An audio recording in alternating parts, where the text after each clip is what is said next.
Арбаңыздар, урматтуу коноктор, бир туугандар, илим достор, өзүңүздөр билесиздер, белгилүү манасчы, агартуучу, фольклор жыйноочу, тарыхчы, санжырачы, этнограф, илимпоз Ыбырай Абдрахмановдун 130 жылдыгын журтчулугубуз белгилеп атат.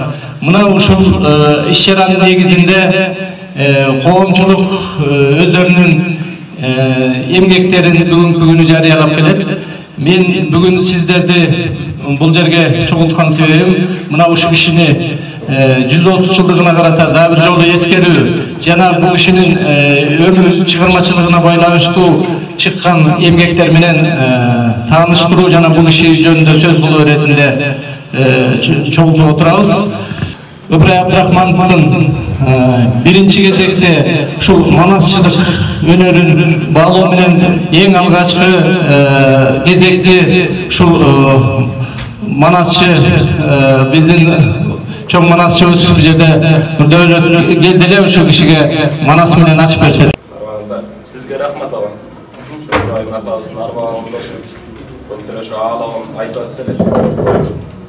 Ыбырай атабызды белгиленбей калабы нерсе кылсак болот эле деп анан сагынбай кылган ошол киши демек манасты манас кылып туура калтырып кеткен Ыбырай Абдрахманов. Ошол арбага курдосун укмуш өсүбөз үчүн касиеттүү киши да. Атаң айылдың адам зор екен, айылынан азған көр екен, кийин колу көккө жетсе да кыстала келе жигит да бор экен. Elдinin bari zor eken, elinden azgan gör eken, elinden azgan jigitke emin erteri ölüm oň eken. Kalktının bari zor eken, kalkınan azgan gör eken, kalkınan azgan jigitke emin kadırlyň ölüm oň eken. Güýbegen жерди güýdürdü, tilim maga tigizdi, bilbegendi bilgizdi. Çuak çürek oyup astırıp jolga girelin artanın görü dünyaya atılıp жатқан beyindin. Emi kaçan kısırım bilelin. Dev şundun almam beş, soğuk duva okunlup, suvay tulpar tokunlup, her çitkenin güç verilen, erendere yolu salgana, atanı yürüp algana, ingen tonu betalı, sayavan tonu şeytalı, iki günlü bir tünlü, tımbay yürüp gün tünlü, ölgünlü kaydan ayyandı, ölün görügün tal çoku, tabu şondu tayyandı, tal çoku degen jereken, kıvası gıyvat belleken, tegeregin mışkırım, hacılar buru çavallıktır, jonjonun nağarandın, jolur suya sallıktır, jolu adam gelbeptir, tegeregin adamdan benden aşıp görmeptir, bargan adam köp bolgun, ketken adam jok bolgun, kirgen adam köp bolgun, çıkkan adam jok bolgun, jestum şu gelindey, jolburuz görse jegidey, döpeli jimpeli, elev algan jerekten, hayvanın barısı, tabu şondu jaynaptır, bıkmırday çöp kaynaptır, 80 ürüdüçöp, harı veri jay kalıp, kelimeti vay kalıp, talçoku jayın aytalıp, özün görgün çokuda, görgün barı var, görgün canlı tanı var, tabu şondu karasa, toğusunda uları var, toğasında çınarı var, hazır kısın karasa, jonjonunda börü var, kırgırında kaskır var, tabu şondu köp janlar, el jeri jetip alıptır, hazırından arkar var, hazırdan arkar uyulgan, arkar üçüdep kaçkanda, hazırda köp suyulgan, tektirden teke uyulgan, tekesi üçüdep kaçkanda, tektirden çöp suyulgan, özün görgün jandıktın, can bitken barı var, toğasında karı var, özün görgün törp veren, tabu şondu karasa, artı taybak bölünüt, aldı jagın karasa, kıran çaca görünüt, üç dayranın susu var, o şöylere gelgende, gete teken bölünüp, tabu şondu janagı, iri salıp dik salıp, tulpar butun taldırıp, anda sanda çaldırıp, erender çıkıp var dele, elini gözün sal dele, töbösünde törüp taş, çiğdip kalgan katı var, üç adamdın natı var, oğul kusun surasan, tabu şondu gimaşkan, kıçınga kırgın salam dep, birindin alam dep, tabu şondu surasan, uzgan atan bir aşkan, andan giyin gimaşkan, Атаң bir askan, bundan keyingi maskan. Arslan bana der askan, üçünden bölüp başkacan. Bire basıp barbagan menen almagan girigen adam köp bolgon. Emi çıkkan adam jok bolgon. Özün görügen çokumduk, tağı sondu janaga. Anaten gözünü salıp tokudu, manas degen jabundu. Kuravatı okudu, okuganda janaga. Ataң manas dö sultan, jas baladay dardaktap, suyungönden barbaktap, tösünde törö taşın üstünde emi çıkıp bar dele, görünü elinde, gözölürü sal dele. Tağı sondu janaga, asagandan masagan, düdümünün doz bolgon, dövürüsta bölök bay. Ataң mının jasagan, dışının altın tistegen, için aynek istegen, getinen oğuz gelindir. Gene bullaş söndürübü, tağı sondu janaga, bunu urtangan, burçun gördü üveycinden, kurramalan kuragan, kurçun gördü üveycinden, tikenden yağı japtırgan, jorgosun gördü üveycinden, karakava salıngan, orgosun gördü üveycinden, ciye veringön, jolun gördü üveycinden, jol üstünde jaylagan, kolun gördü üveycinden, toğu jolun toğuşu, besinin bekin odoşu, anne gördü üveycinden, tağı sondu janaga, gölgö jasap kuragan, gölün gördü üveycinden, göl üstünde jiberigen, salın gördü üveycinden, alman türlü veringön, canın gördü üveycinden, tağı sondu kurasan, ataң gördü niye, haberinin gölü var, alman türlü yeri var, 500 lira kakacın, anne gördü üveycinden, üstümünde tögülgön, sarın gördü üveycinden, adı görev alganda, tağı sondu janaga, ataң manas gep aytar, aylanay nalake, men görgön de gördün mü, men bilgende bildin mi, teti görüngön, kaysıgandın gerisi, kaysıgandın çerisi, kaysıgandın yeloşu, kaysıgandın yeloşu, kaysıgandın koloşu, kaysıgandın joloşu, devo sondup turganda, orçun oldu tüyülüp, oyunun manas salında, elinin alman koygaşka, oturubastan tügülüp, oydu olsun gep aytar, emin oydu olsun gep aytar, ataң göründüm, teti görüngön dimpe çıkıp belingön, bezingana degende jeloşu manas, belgülü gana gıtaydan yeloşu manas, teti görüngön dimpe çıkıp belingön, toğuzgana jolunda toğuşu manas, bezinin gana belki dağılışu, Keleye çember yol var, Tibet yolu oluşu, Hayran'ın kömür yol var, Anatol yolu oluşu, Kartalı'nın çember yol var, Kangay yolu oluşu, Öde'nin çember yol var, Olgu yolu oluşu, Ataң görüdü niye, Beylebeye kömür yol var, Bezin yolu oluşu, Kayseri'nin aytayın, Tetiği görüngön, Dümpeye çıkıp bölüngön, Tör köştep dögülgön, Sardayran'ın ciroşu, Handanarı varganda, Sazangasın ciroşu, Tağı sondu janaga, kaptalına getkende, Gökönur gölünde, Haragaray varganda, Mandılık tünnelinde, tağı sondu janaga, ataң görüdü niye, tetiği görüngön, Kıragır tartıp bölüngön, uçu etip haykatan, tağı sondu taykıdan, ataң görüdü niye, Kayseri'nin aytayın, Mumu sondu janaga, Mandılık tünnelişi, Handanarı varganda, 500 ruga kançın, Kayseri'nin sanayın, Kayseri'nin suradın, Hangemeli kuradın, devir sondu turganda, Munday sözün burguça, saralan özün burguça, hazırkısın arasan, araken aytıp salgıça, tağı sondu janaga, hangemege gangıça, ataң manas dö sultan, tarnıstı sal dele, törö taşın üstünen, tarnıp şu val dele, ayağına ne deysin, senin bu geminde gümüksun, ayağlaranga tünüksun, anlam bölök gümüksun, ceti gavat jerüksun, anlam bölök gümüksun, toğuz gavat göğüksün, mundan bölök gümüksun, aylanayın nalake, geçe günü sen özün, tötürmenin jelgende, kırgızgat edip gelgende, kendine çüydün boyunda,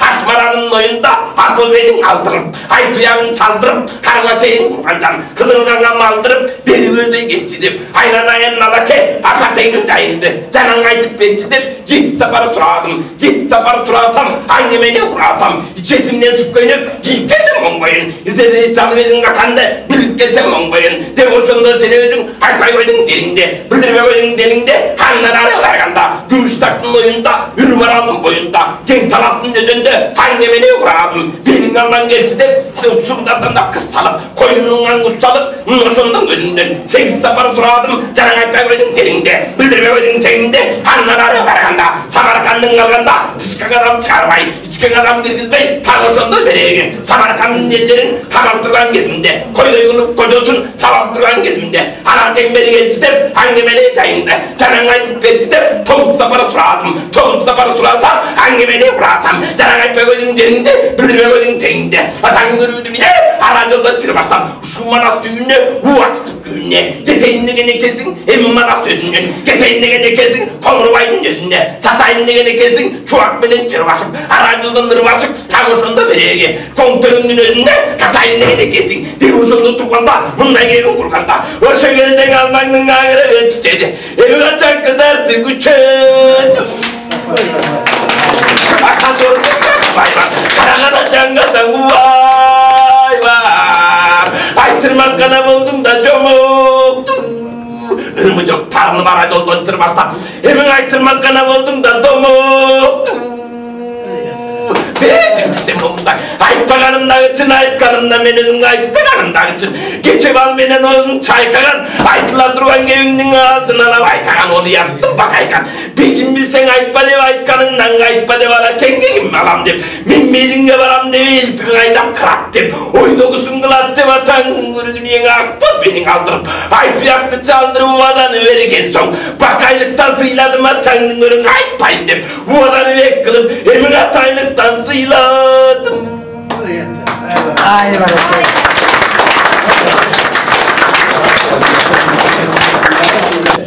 Урматтуу коноктор,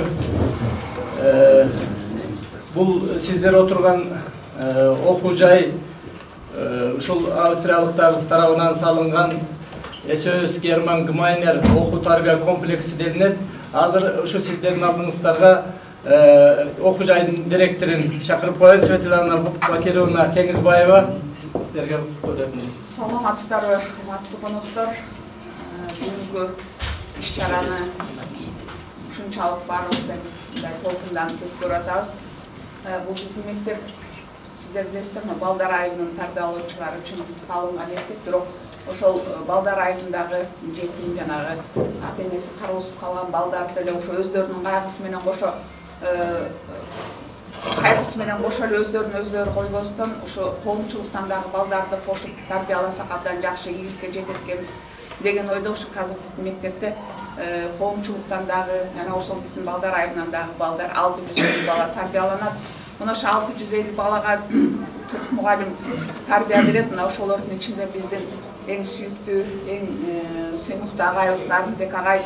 Ушу Нарымбек агайдын ушул биздин балдар үчүн, окуучулар үчүн кылып аткан эмгеги абдан зор. Себеби кыргыз тилин азыркы күндө айтпасак деле баарыбызга түшүнүктүү, кыргыз тилинин келечеги бүдөмүк болуп, кыргыздардын көпчүлүгү кыргыз тилин унутуп, балдарыбыздын баардыгы тең көбү орусча сүйлөп, орус тилинде ойлонуп, орус тилинде кыялданып калган учурда ушундай биздин Нарымбек агайдай мугалимдерибиздин эмгеги зор.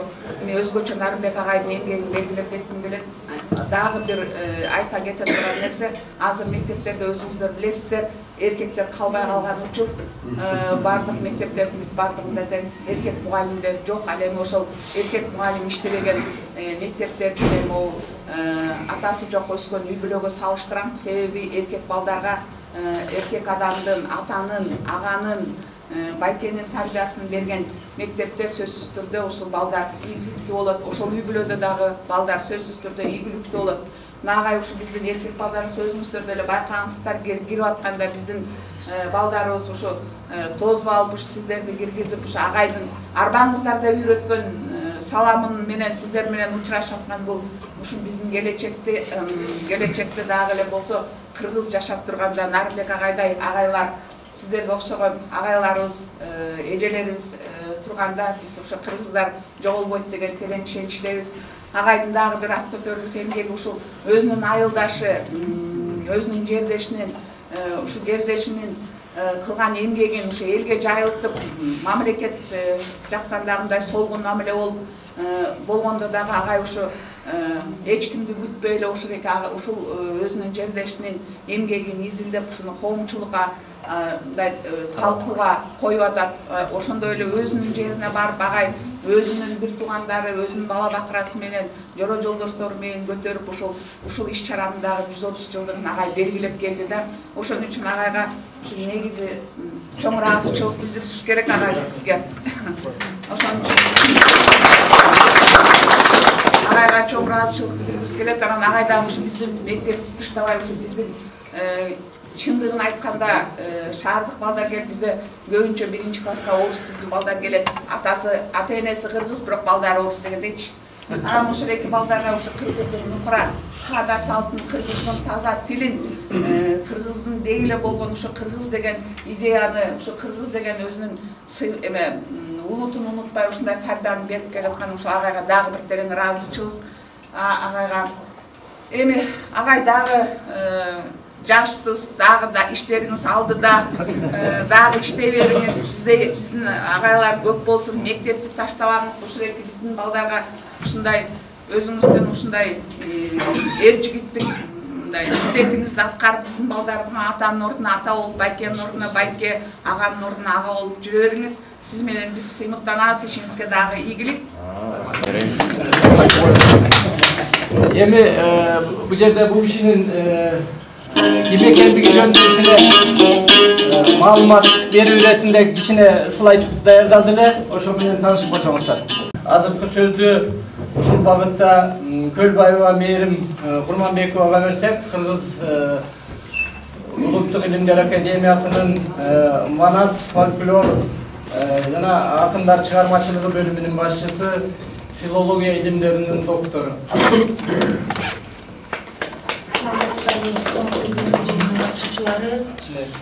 Эң алгач ушул китептердин кизметинде 3-4 китепти чыгарып, ошого эмгегин жумшап, ушул бүгүн бет ачарын өткөрүп жаткан Нарбек агайга жалпы коомчулуктун атынан жана өзүмдүн атынан ыраазычылык билдирем агай.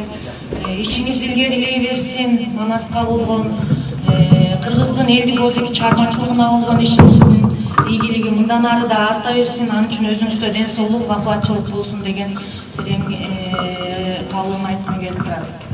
Эми Манас Айтматов бул кыргызды дүйнөгө көргөзүп турган, кыргызды кыргыз кылып турган руханий эки туу чоку деп айтып келебиз.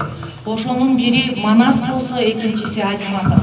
Ошо Манас эпосун жазып калууда, аны багы айтуучунун оозунан жазып бүгүнкү күндөгү окурмандарга, жаштарга жеткирүүдө Ыбрайым Абдрахманов атабыздын эмгеги аябагандай зор болгон экен. Эми ал киши өзү дагы Улуттук илимдер академиясында иштеп, элдик өзөки чыгармачылыктын бир топ үлгүлөрүн макал лакаптардан тартып, элдик поэмаларга чейин, андан сырткары Манастын бир канча манасчылардан угуп, аларды өзүнүн кол жазмасында жазып, ошо варианттарды кыргыздын азыркы күндөгү жаштарына, азыркы окурмандарына жеткирүүгө белсемдүү салым кошкон улуу инсан катары карап келебиз. Эми Кыргыз Улуттук илимдер академиясынын Жыңгыз Айтматов атындагы Тил жана Адабият институту Манас бөлүмү академик Абдуллажан Амантурович Ахматалиев агайыбыздын жетекчилиги менен бир топтур мындай самалыктуу жакшы иштерди колго алып келе жатат. Бүгүнкү күндө Манас эпосунун бир 20дан ашуу варианттары жарык көрдү. Алгач баягы ошо Манастын варианттарын жарыкка чыгарууда демөөрчү издеп, демилгечи издеп, мындай спонсорлордун эсебинен Сагынбай сыяктуу, Саякбай сыяктуу, Тоолок Молдо сыяктуу улуу манасчыларыбыздын манасы жарык көрүп келсе, 2014-жылдан 2020-жылга карата мамлекеттик тилди өнүктүрүү жана тил саясатын жакшыртуу боюнча бир улуттук программа кабыл алынды эле. Ошол программанын алкагында дагы аталган манасчылардын варианттары кайрадан китеп болуп, классикалык изилдөөлөр жана тексттер деген сериянын алкагында 20дан ашык манасчылардын варианттары кайрадан жарык көрдү. Азыр учурдан пайдаланып, биздин Улуттук илимдер академиясында 5-февраль күнү ошол баардык Манастын жаңы жарык көргөн варианттарынын бет ачары болот. Баарыңыздарды ошого чакырып кетким келет. Анан Ыбрайым Абдрахманов атабыз кайрадан кайтсак, эми ошол эле биз жана жогоруда айтып атпайбы, такыр мындай мамлекеттик деңгээлде көңүл бурулбаган, буга чейин иштелбеген деген сөздөрдөн мындай кичине алысыраак болушубуз керек да. Себеп дегенде Улуттук илимдер академиясында ошо Айтматов атындагы Тил жана Адабият институтунун кол жазмалар корунда сакталган Бардык колжазмалар ар тарап баягы Ибраим Абдрахмановду эле өзүнчө серия кылып кетирбегени менен Манасы ошол Манас сериясынын алкагында анын жанагындай майда варианттар макал лакаттары, санжыралары жана башкалары мисалы үчүн Эл адабиятынын сериясынын бир 40 томдугу жарык көргөн. Ошол сериялардын алкагында кирип кетти. Андан сырткары атабыздын жанагындай элдик поэмалары дагы ошол Эл адабияты сериясынын алкагында өзүнчө жарык көрдү. Андан сырткары мисал Манастын жанагы өзү алдынча чыккан вариантына биз спонсор издеп таба албай жүрдүк эле. Манасы, Семетейи, Жаңыл мырзасы ошол биз айтып аткан классикалык сериялар жана тексттер, классикалык үзүндөлөр жана тексттер деген сериянын алкагында жарык көрдү. Мына алдыңыздарда турат классикалык үзүндөлөр жана тексттер деген сериянын алкагында. Бунун түзүүчүсү катары мына алдыңыздарда отурат, ошол Кыргызстан Тилдер Академиясында иштеп кеткен филология илимдеринин кандидаты Кубат Ибраимович агабыз отурат, агайыбыз. Ушул кишилер түздөп, ичинде анын экинчи томуна түзүүчү катары ошол Жаңыл мырза поэмасын түзүүдө Нарымбек агай дагы өзүнүн салымын кошуп, ошол 2 томдук китеп бүгүнкү күндө окурмандардын колуна тийип жатат. Бул долбоор мамлекеттик долбоор болгондуктан муну сатууга, белекке берүүгө болбойт экен. Мамлекет өзүнүн көзөмөлүндө республиканын алдыңкы деген окуу жайларына, алдыңкы деген китепканаларына бекер бүгүнкү күндө таратылып берилип жатат. Бул дагы мындай жакшы иш катары карасак болот. Анан изилдөө багытына келсек, ушул эле биздин Кубат Ибраимович агайыбыз 90-жылдардын башында эле болсо керек, агай так датасын билбей атам. Ошол агайдын илимий иши Ибраим Абдрахманов боюнча жазылып, илимий деңгээлде мындай өз баасын алган десек болот.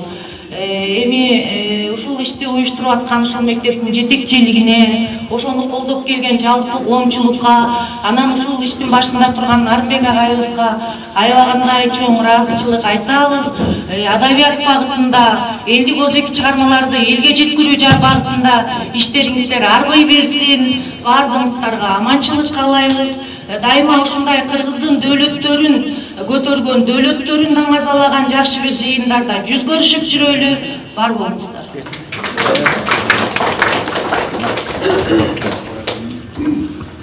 Азыркы сөздү Эсенбек Мамбетахуновичке берейин деп турам. Ибраим Абдрахмановдун алгачкы агартуу чекерин көрдүңүздөр.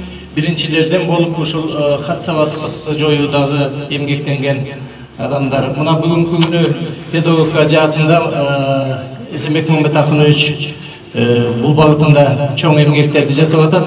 Ушул бүгүнкү күн тартибине байланыштуу маселелердин негизинде сөздү сизге беребиз.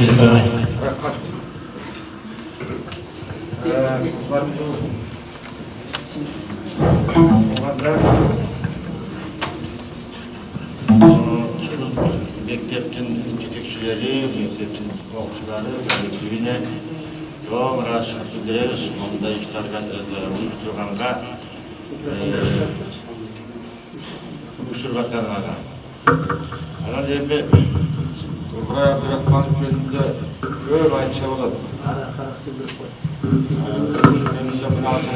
Академиядан келген биздин кесиптешибиз айтып кетти.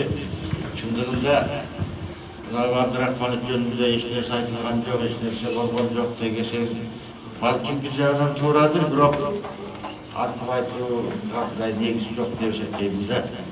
Себеби ал кишинин эмгектери жарык көрүп атат. Мен жактым деле мынакей мына классикалык изилдөөлөр деген 500 беттик китеп экен. Артында жана Баталиев баа көрсөттү. Ана жерде именно ошол Абдрахмановдун чогулткан, өзү айткан, өзү жазган Семетей, Сейитбек, Жаңыл мырзалар ушул деди 500 бет. Ушундай чоң китеп. 500дөн 2. Мына ушундай кылып чыгарып, бул өтө чоң эмгек жасалган деп айтсак болот. Андан кийин эми мен бул кишини 1954-жылы мен 10 жашта деп биз ушуну көргөн. Bizden ayrılırız, Kasıbek ayrıldı, Boruklu Pagranişli Kalkosundan bir 5-6 kilometre yaşakta durarız. Adan Filarmoniyanın artistleri geldiğinde ve şimdi var. Anan başlanğança şu ayında birlik degen dağarız paralı mektep direktörüyle oşanın üyünde varsa anan ben tegerek stol yanında bir kişi oturad. Ap bolğon kişi. Kösayına gittiğimde sonun. Yanan keyin öz içindeki hazır jana baldarda oturup turatma. Oşonu bir yaktan ada bargan eken. Oşoga oturup aldı. Anan janagı stakanды salып koygan bir jestен жасалган кептеги бар, pot stakan деп коет, стакан салып койгон. Ошондой стаканы бар экен. Андан кийин жанында кичинекей тарелка турат. Тарелкада кичинекей кашык, азыркы чай кашык да. Анда бизде чай кашык деп атса көрөлүк болчу. Андан кийин кант, баягы мындай чагып койгон. Ошону баягы чуур менен алып, adam tige beşine salıb, adam keyin tige tarelkasında turad, janagı çuur menен tige kaşığı. Ananda salıb, ana şerge koyup, kaşığını alıp aralaştırıp, çay içip oturganı, şu günkü çiğen esimde turad da. Şurada tangalgan, dedik çuur gele. Görse şol kişi şurada bir Abdurrahman öken, anan keyin anısı karındaş bir yerde aytılып atpayı, Seyizman. Anı bizde karısının yaşına çeyin, yaşından karısına çeyin apa deyip buna toxtadı eken bilet var. Barımız apa deyip de, ulusu dağı, yüzü dağı Seyizman apa deyip de. Ağası eken görse. Anam keyin gelip, ben student olup kaldım 60. yılları. Anam gerçekten 96 degen, azırkı jana 12. mektep, janagı Ming Türkün degen üstünde. 12. mekteptin artında gerçekten 96 üyetilmişim. Anı bilen koşu janagı satıp aldı namazımın ayağı Saliman ejelep koyduğumuz, aşağıda turulcum. Anı şunçalık taşa kendigi yavaş-yavaş kılardı görgümünde, ama 92'de day barbarlarının görgümünde. Anı 67. yıl kaza oldu. Kaza oldu cayına koygan yavaşkılardı özünçe bir tarih ademlik var ayetmiş ettiriyordum. Bunday bir originaldı adam olgan eken de. Ana deyim ben bu yerde bayağı manastır çoğultkandı özüm, manastır aytkanı, manastır jaskanı, ana janağı yerde büt tismele berip edi, önarım beklik basıp götürmüyor. Şunçalık 1000 basma tabak degen, bir kişi 1000 basma tabak dedi, çoğultat degen bir tarihta asili olsa gerek. Adan yine başolarının bardı çıkıp atkandı var. Hem balkim bundan arada başolar çıkarı hareket varmış. Demek başolar kılganmışsın en beygüçler. Adan yine ben özüm pedagog bolğandayım, bu kişinin şu pedagogikalık, o agartımcılık işlerinde bir evvel gördüm de, ben görsem, ulu pedagog yazıcıların arasında ben özellikle iki nerseni aldım da, birincisi şu Abdurrahman, ikincisi barıngarıda bilgen Anton Semyonovich Makarevka'da geldi.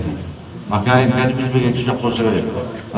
Uşul eko'nun takdiri okşoş eken de, bu yerge men bayağı pedagoglardım bardığın özümünday bir jasıuga eme bolot. Özünün bayağı bilgeni, namıkken milkenlerin barın jasıp kaltırat da, ben başka şunday başlagamın, deyin kişin görsetmeye. Ana bağlar özümçe derseler, bunu götürüp ötkürüyor. Buna İbrahim Abdurrahmanov, lakavat Akbol'da dep men köp yerge prezentasiya kıldım, bu studentlerge jana başkalardan barını ayttım. Anam bu jurnalga çıkarıp koydum, bu Galim'deki jurnal var, 2018. yılı Mart'ta çıkan. Şuna da çıkardım. Anam kıskaça aytıp bereyim sizlerge. Mına yerde bayağı çırak ayında tuğulgan, Abdurrahman tigindeye bolğan, 7 yaşındayındagı Moldova'dan okuy başlagan, Tatsavazın toluk joygondan keyin, bir Sevastiyadagi jandyk 7 yıllık Tatar mektebi bitirген, janagı turip atpayım. 5. yılı Jetögüzünde жаңа açılgan 1. başkıç mektepte muğalim bolğan deyip. 1905 yılı Oktябрь revolütsiyası yönünde hazırlıkta söz yok. Oşol vaqtda muğalim bolğan deyip. 16. yılı hani ösü yaşmayıp duruyor, şol yaşlardan aldım ulardan. 16. yıl Xitayga barandan gayra gelip ötpayım. Andan keyin bu yerde talaş edilen işlesi yok. Abdurrahman andan keyin mana bu Atbaşı öğreninde Ulu Oktябрь revolütsiyasından keyinki Sovetlik mekteplerini açууga aktif katışkan jana anda işlegen algaçkı muğalimlerden biri. Anın emgek oldu, aşağıdan başlandı deydi. 26. yılı cenacılık görsetildi. Kim jaslı Fırıncı şehirde açılgan 2-3 aylık muğadimde kursunda okup bilim alıp, bana Canıça muğadim, Sovyetler Sayısı'nın muğadimi olup etti. 39. yılı jana bunu gördüler. Pedagog Kalmışı'ndan muğadimde kursun bitti de 22-26. yıldan avgustuna çeyi 4 yıl Cenab-ı Orozbak boyunca daha köp derseler var. Yaşbatkanlarında da şunluklu sözler, Sağınbay'dan kaltırgan sözlerinin var Kuşday tangalarız narseler var. 10 ton bulup jasıp ülgürüp, eposun en sonu variantı bitti dep jasılıp atat. Anan tapşırgandayan gayra 26. yıl avgust ayında Sağınbay Orozbaktın manasını jasıp götürüp, gayradan at başını jana aktala, Kadir'in parkozu ölçü, o yerge barıp mukadim jasabacak. Narın şehrinde jana 7 yıllık mektep, bana hep bütün agartuşluk işleri de bular. Andan keyin mına 29'dan 31 yılga çeyin Narın şehrindagi birinci baskıç. Bu birinci baskıçta geldiğimiz bayağı azıcık sayıtlarda 1-4. klasda başlangıç mektepte işlegen eken. Andan keyin mavjelde gep var. 31-32 yılları Atbaşı rayonu yetim baldarı yeni başçısı olmuş derdi. Yetim baldarı yalı şunday yıllar ekenler. Bu şunun özüm materyalken varganda, şunun yıllarda görüyoruz da. Dağandayım 32. yılı Narın şehrindagi yetim baldarı. Bunu Tiyanşan rayonu, Tiyanşan oğlus girmedi. Bu Narın'a bardı rayonlarda çoğulgan ekenler, bulardan saytmanda oğlusluk yetim baldarı mektebi başlarganda. Andan Narın. Dağanam Fırıncı'ga çakırtıp gelip işledi. 60-70 yılı buna özellikle kasal oldu degen başladı. Emin Makarenken'e yaptırdılar. İkisi götürdüler. Buna buradaki oşonçuluk tuğlu öğretti. Ukrayna'da. 1888 yılı bir yıllarda tuğlu öğretti. Andan keyin buna özellikle Suma olasında tuğlu değil. Kremenchuk şehirde okuyacağım. Yana 5. yılı pedagog konkurslu, 17. yılı Paltava muğadimleri üzerindeki. Danarımın özü de 5. yıllardan keyin buna pedagog iş götürerek girişip, Bağı Özem'in 38 yılından sarkılgan deydi. Andan keyin buna 4 klaslık şair mektebin 1 yıllık muğadimler dayardan bitirgönden keyin 17 yaşında öğretmenin tebir yol училищесinde muğadim oldu deydi. İkisinden 1905 yılı 17 yaşında muğadim oldu da. Andan keyin Paltava'da 2 yıllık muğadimden üstü tutup medal bilen bitirgönden keyin pedagogun ayrım ulam kengeye başladı. Paltava'da harcılar koşunu guberniyalik başkarmalığını güçe oldu. Өлкөне түзүлгөн оор кырдаалга жараша Антон Семен жаш кызмышкерлердин Полтавада колониясына башчылык кылдылар. Атыгын киши жетим балдар, акбашындагы жетим балдардын директору болуп атса, бул биякта Полтавада Горький атындагы Макаренко атындагы колония 8 жыл иштеп, Украинанын чексилерин тапшыруусу боюнча түзүлгөн Дзержинский атындагы коммунада ошончо жыл эмгектенди. Ал боюнча Горький'nin atın koyduğunu birinci. Gorky'nin bir son gözlemesi var ki hem bana ait oturup acaba koyayım. Anam o yerde Makarenko'nun en büyük teridir. Demek buraya Abdurrahman bilen manastı yazıp yolu saldaş bolduğundan tigini yazıp alıp durup şu yazgıç bulup yazgıç olup getse Makarenko'nun mamda nesilleri yazıp anam o yerdeki şöyle köyünün bunu özü girkileri Makarenko jönlüğünesileri gelin. Ötkörüler. Anan Gorky'nin aytkan ekan, bu yerde köyün okşoşluğunu yazıp koydum. Anan şu yerde 200 alkar adamdın, 1 yılları tuğulup, al bulmak 30'lar dimensiyoner kaldı. Ama 53 yılga jetpey 39, şunda yıllar ölüp kaldı, 60 ölüp kaldı. Bu kişi 79 yaşına çıkıp, anan özünün jayını üstüne kırtıp koyup durmadı. Anan hem bu yerde ben ondan nesini aytım gerek tuğanda. Ardayım aytarız, ağzı tapanmayıp sözü. Ömrümüzden ötüp geçse, el emgekten eskersin degen bunu söz. Demek her bir adamga, men studentlerge, baldarga, okçularga, muğadimlerin barını aytam. Demek ömrünü tekke götürgöspöstör, ardında el esteye turgan emgek jasap kalış kerek turbayбы degen başlaydı. Anan emeği ikinci jagı da var bunun. Kömül adamlar Öte çoğun emgek kılıp ketkenler var. Bürok eskerindirek alğanı kança. Bravo. Demek, bundan ben özümçe bir çiğitlik çağıramda, bayağı özümdün ömürümde, elden esinde kala turgan emgek jasap ketüün, anan oşoğlu emgekti, elge eskerde turgandan kişiler bolup gerek degen. Oşoğlu büröğü bırak em oynarım. Şimdi, eş nesileme olmuştur. Büröğünün göğsünü karab, yolunu sevmağın ne kılasın, tigitpeye koydum diye hiç karşılanmayla, gözümçe mınamda indekleri, sığınay emgeklerini çıkarıp, ana buna ki ağlı, buna soktalı kede vardı. Sen de var mısın, he? Ortmalar, Sultan Ali, Müşembe. Varıp durup, buna Kazıbek aylığında 130 yıldırım o şehirde solun gün üretip, belgilep, eldim bağırda, o şehirde bayağı Yevtushenko'nun sözü var. Yanarı Magella Neyizesi'ne salcakta, Kremlin'e turatma, anam bağırıp durup o şehir eskeri olup atmayı. O şehrin bir jaskazı var ki Yevtushenko'nun atındı. Eğer nitlemiyordu, hayata leşi vurdu. Bunu üzgündüğünü düşünemez. Halbuki bu ülkeye gereği yoktur artık. Day öyle koyuyor.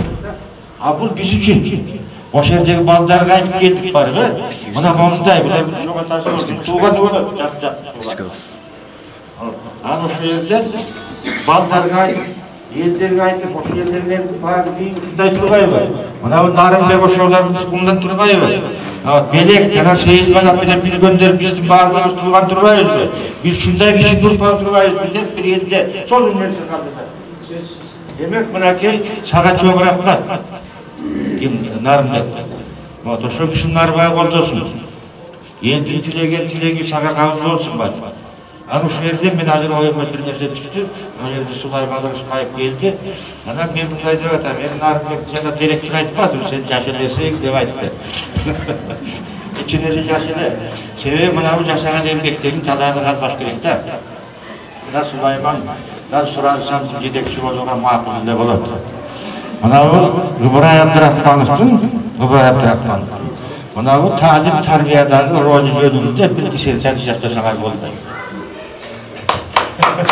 Şimdi, o işten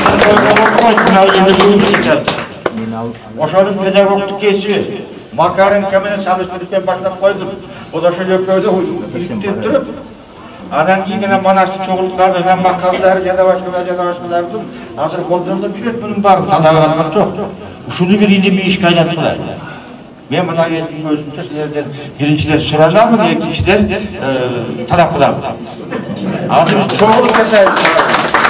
Buna iki talada kalmasın. Senin yaşayan için talada kalmasın. Elge paydası değilsin. Bir çiğ tıkta bir ders çakal. Kanda değilsin Süleyman. Doğru ya. Ana şeyge şunun boyumda aytasın. Bardığımız sana çok rahmat aytamın. Ama neyse bol kula tuğanlar. Bundan da kişileri eskerip şunun önünde aytıp жүрелік, елге жеткірелік, бала шаға қайталық. Benim candan siyam болды. Çok rahmat. Ya da burada bu adam. Yetti gözümce. Azırkı sözü Kırgız Respublikasının prezidentine karıştığı Ulutluk Til Komisiyasının bölüm başçısı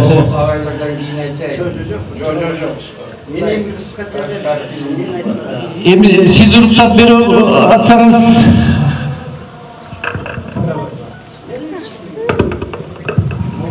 Avam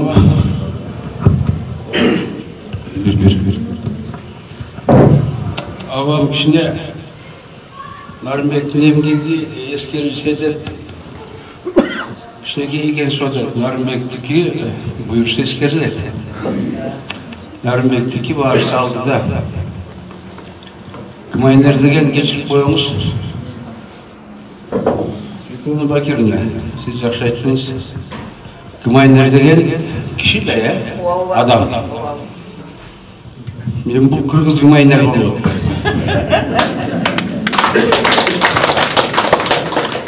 Anadolu avam danağı bir jakşı okşoşluklardı var, tağı alıpsız. Ben de şunu Narınbek'te resmi salgan. Ben de жаңа кестіге Азияның үштеген кестіде шо болған. Макаренканы ұлыту елі Katı kastırlaydı, katı kadırlaydı. Makerenkenin altında imdiler gana жоқ. Anan öbür ayatağımız tuğulğanına 130 yıl oldu. Gününün ötkönüne 52 yıl oldudur. Oraya 200 yıl oldudur. Uşunlar mülke çeyin bir eskerilgenin estegen kişi var mı? Yok. Hemen janagıday bir kişine sebepleri bolgon eken. Kebir ağalarımız menen ошону eskeriuga kızmattıq abalı da жетişip turgan. Salmağı da olup turgan. Özgöçe ошол at baştan çıkan ağalarımızga menen matlarına tabasam da bilip turasınlar. Alar бүгүнкү күндө дагы ошо билим берүүдө жүрүшөт. Ошолордун дагы бир ойлоп койбогону да. Anam Manas'a geldiğinde buna bugün Manas Akademiyası'na çalıştık. Жоғын тоғыш ерге президент болып тілек. Анығылаттылық, мұнығылаттылық, дүйөш ауылдық. Манас кемге үстімді деп шыққа білбейбі.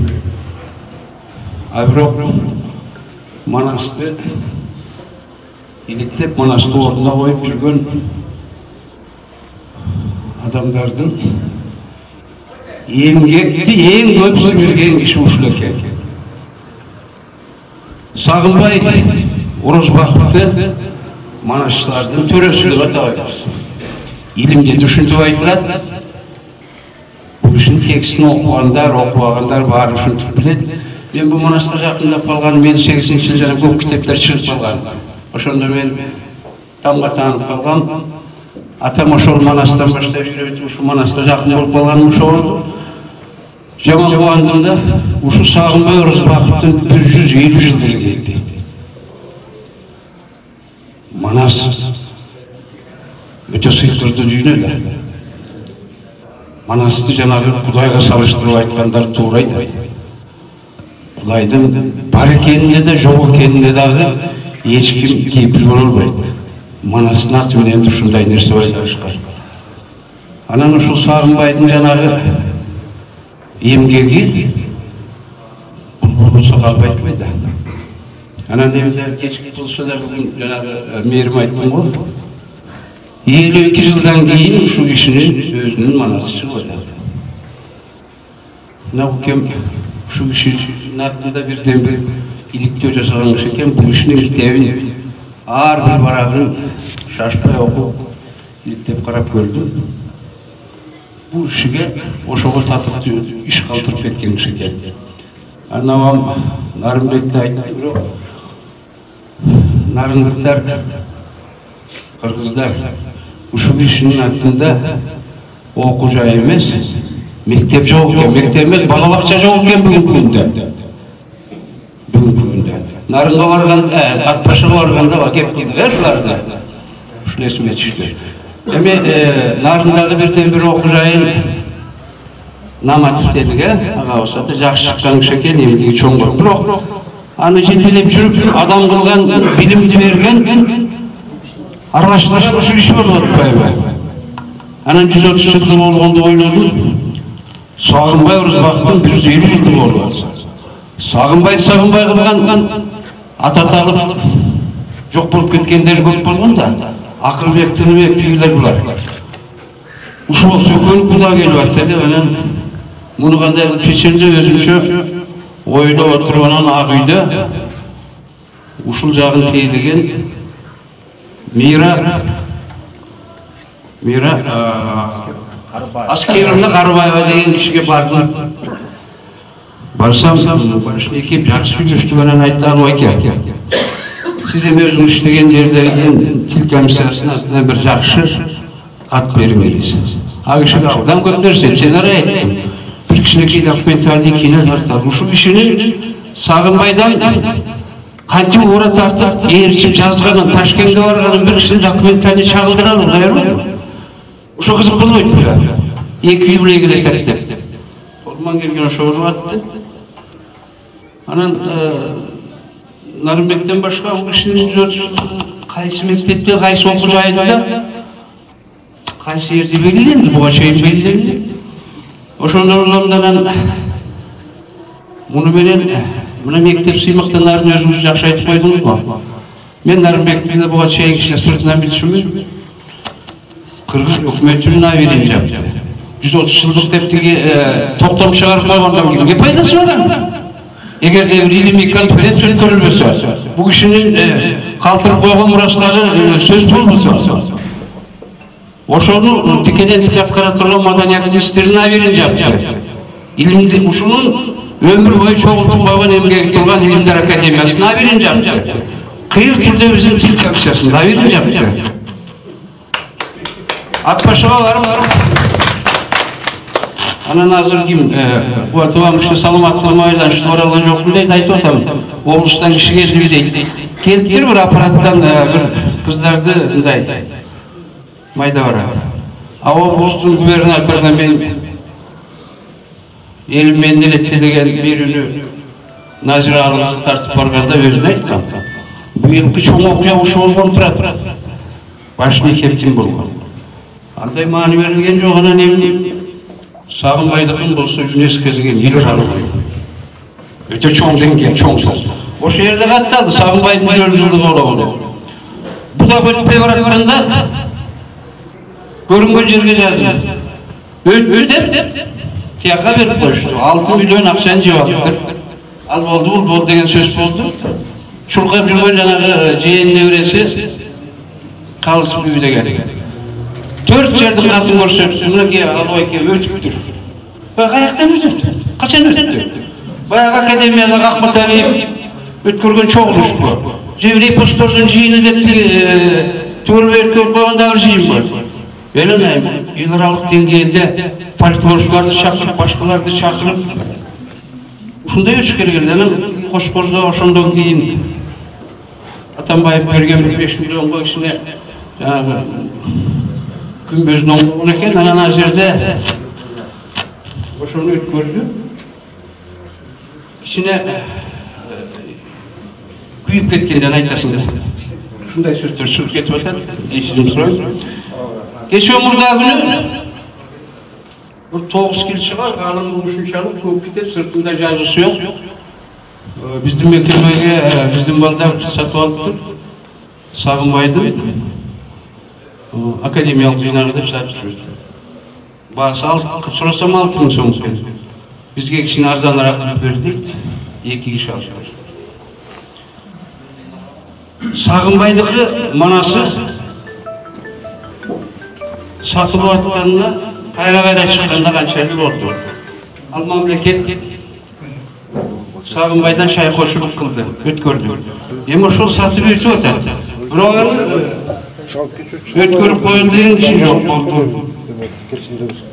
Sıkasın sırtını vakilinde sizler oldukça şu geçini Akbaş'a var ötkürüp göneyin degende makul olup sizden Gımayner Mektebi nazır içine el bilip kaldı, el tanıp kaldı. Siz yetek çekeriz. Şunları müraklı oldu. En 5 yıl bu işin manası Onun bir barganda içine kapalanıp aytsam gezek degen var, tartip degen var, akışındaki çıkar, burada seyitleri çıktı da kalganı dağı çıkar deyip bunun gezek çıkar Cenab-ı manastın barın jeyden uşu olsa yazıp жүрген Toğlukmur'dan 4 yıl üyüne kama alıp yazdırsa oşonun barını ötkürüp geçse bu kişi saat 1'de iştese, bibliyası yok şeker. Biz 9'da vararız, 5'te geçip alarız. Bu kişiye gün yok, şunun barını çoğultup yazıp kalayın deyip Canı tınbay çoğultup koysa. Toğlukmur'da çıkıp atar, Sağınbay sayakbay, Kudaya şunur çıkıp atar, kavat. Ama kun kesek çıkarıp koysa onun kişiliğine, iyi bir kişil bolup tur manası çıkıda gitken. En bayda var canımızda atikiler bular. Negiz bu kişi manası da. Azul kömençil olsam, anca çoğun mesleği bu kişi, ondan söpköreye yok, taptatına kayılıp koyup dur. Şunday, işineki açılanğa söz vermeden Akbaş'ta da ayttık. Koldan gelgen uşul ötkenlerinde geçtik, yazdık. Rahmat da жерден de ayttık. Sen namusun var üçün, uşul işti içine kıldın, gıhım şırmın tarttın buna, yakınlarından жылқыны сойып, ошо келген кыргызга чайыңды берип, 6-7 saat boyu jana mekteptin madaliyat uyunda eşkin tarabay barını uyuşturupsun, yağına düngürüp, yağına düngürüp atmışsın. Sağa ayağında Kırgızdın mayınları rahmat.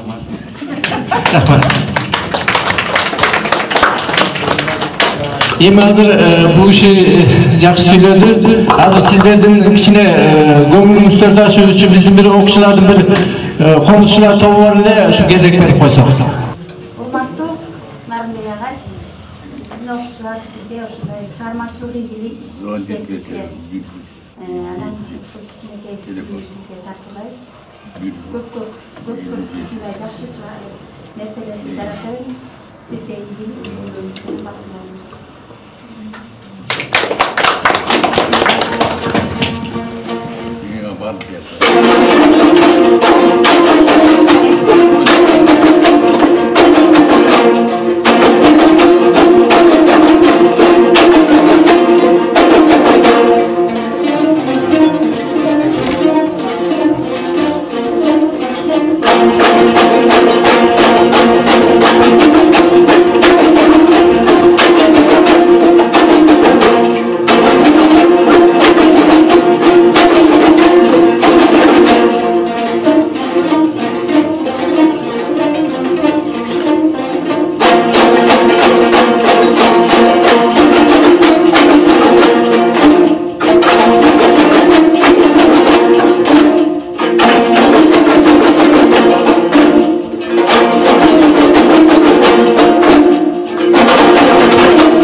Hazır sözü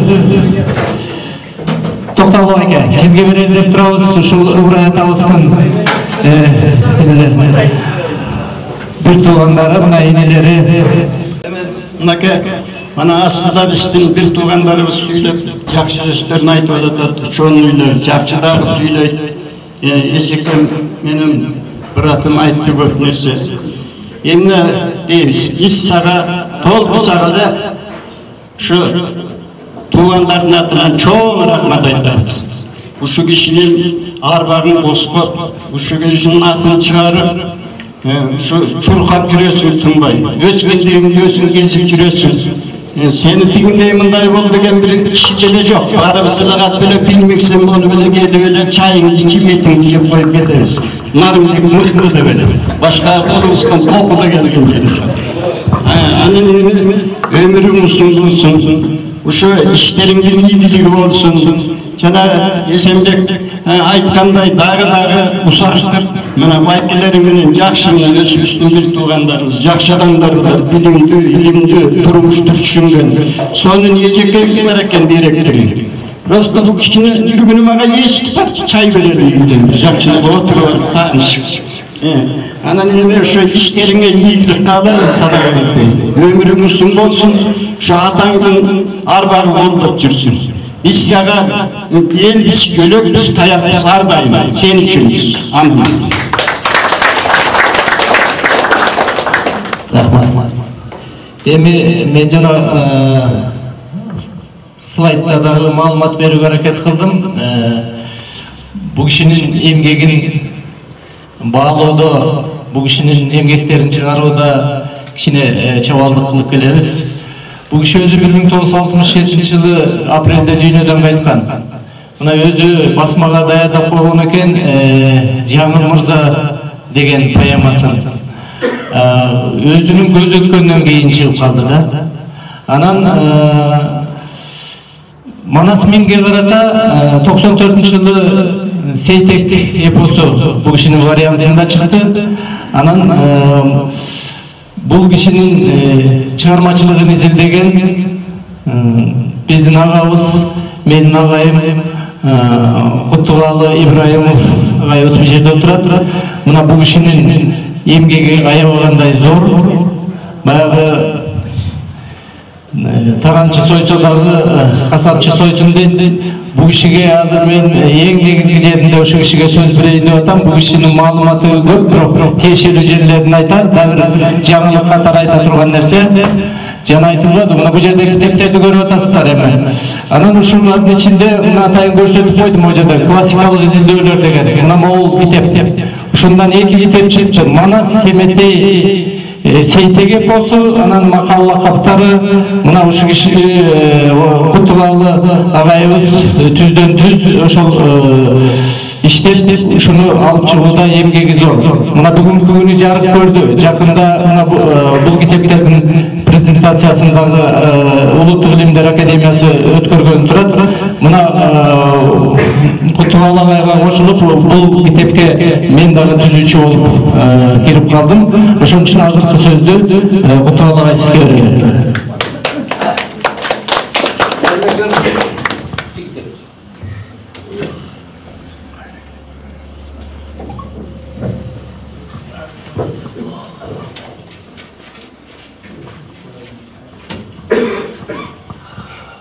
Саламатсыздар, урматтуу агайын туугандар, бүгүнкү мына иш-чарага катышып аткан. Жогоруда эми Молдоке жөнүндө жакшы баяны айтылды. Мен биринчи кезекте ушу сиздерге кошулуп Нарымбектин эмгегин ыраазычылык айткым келет.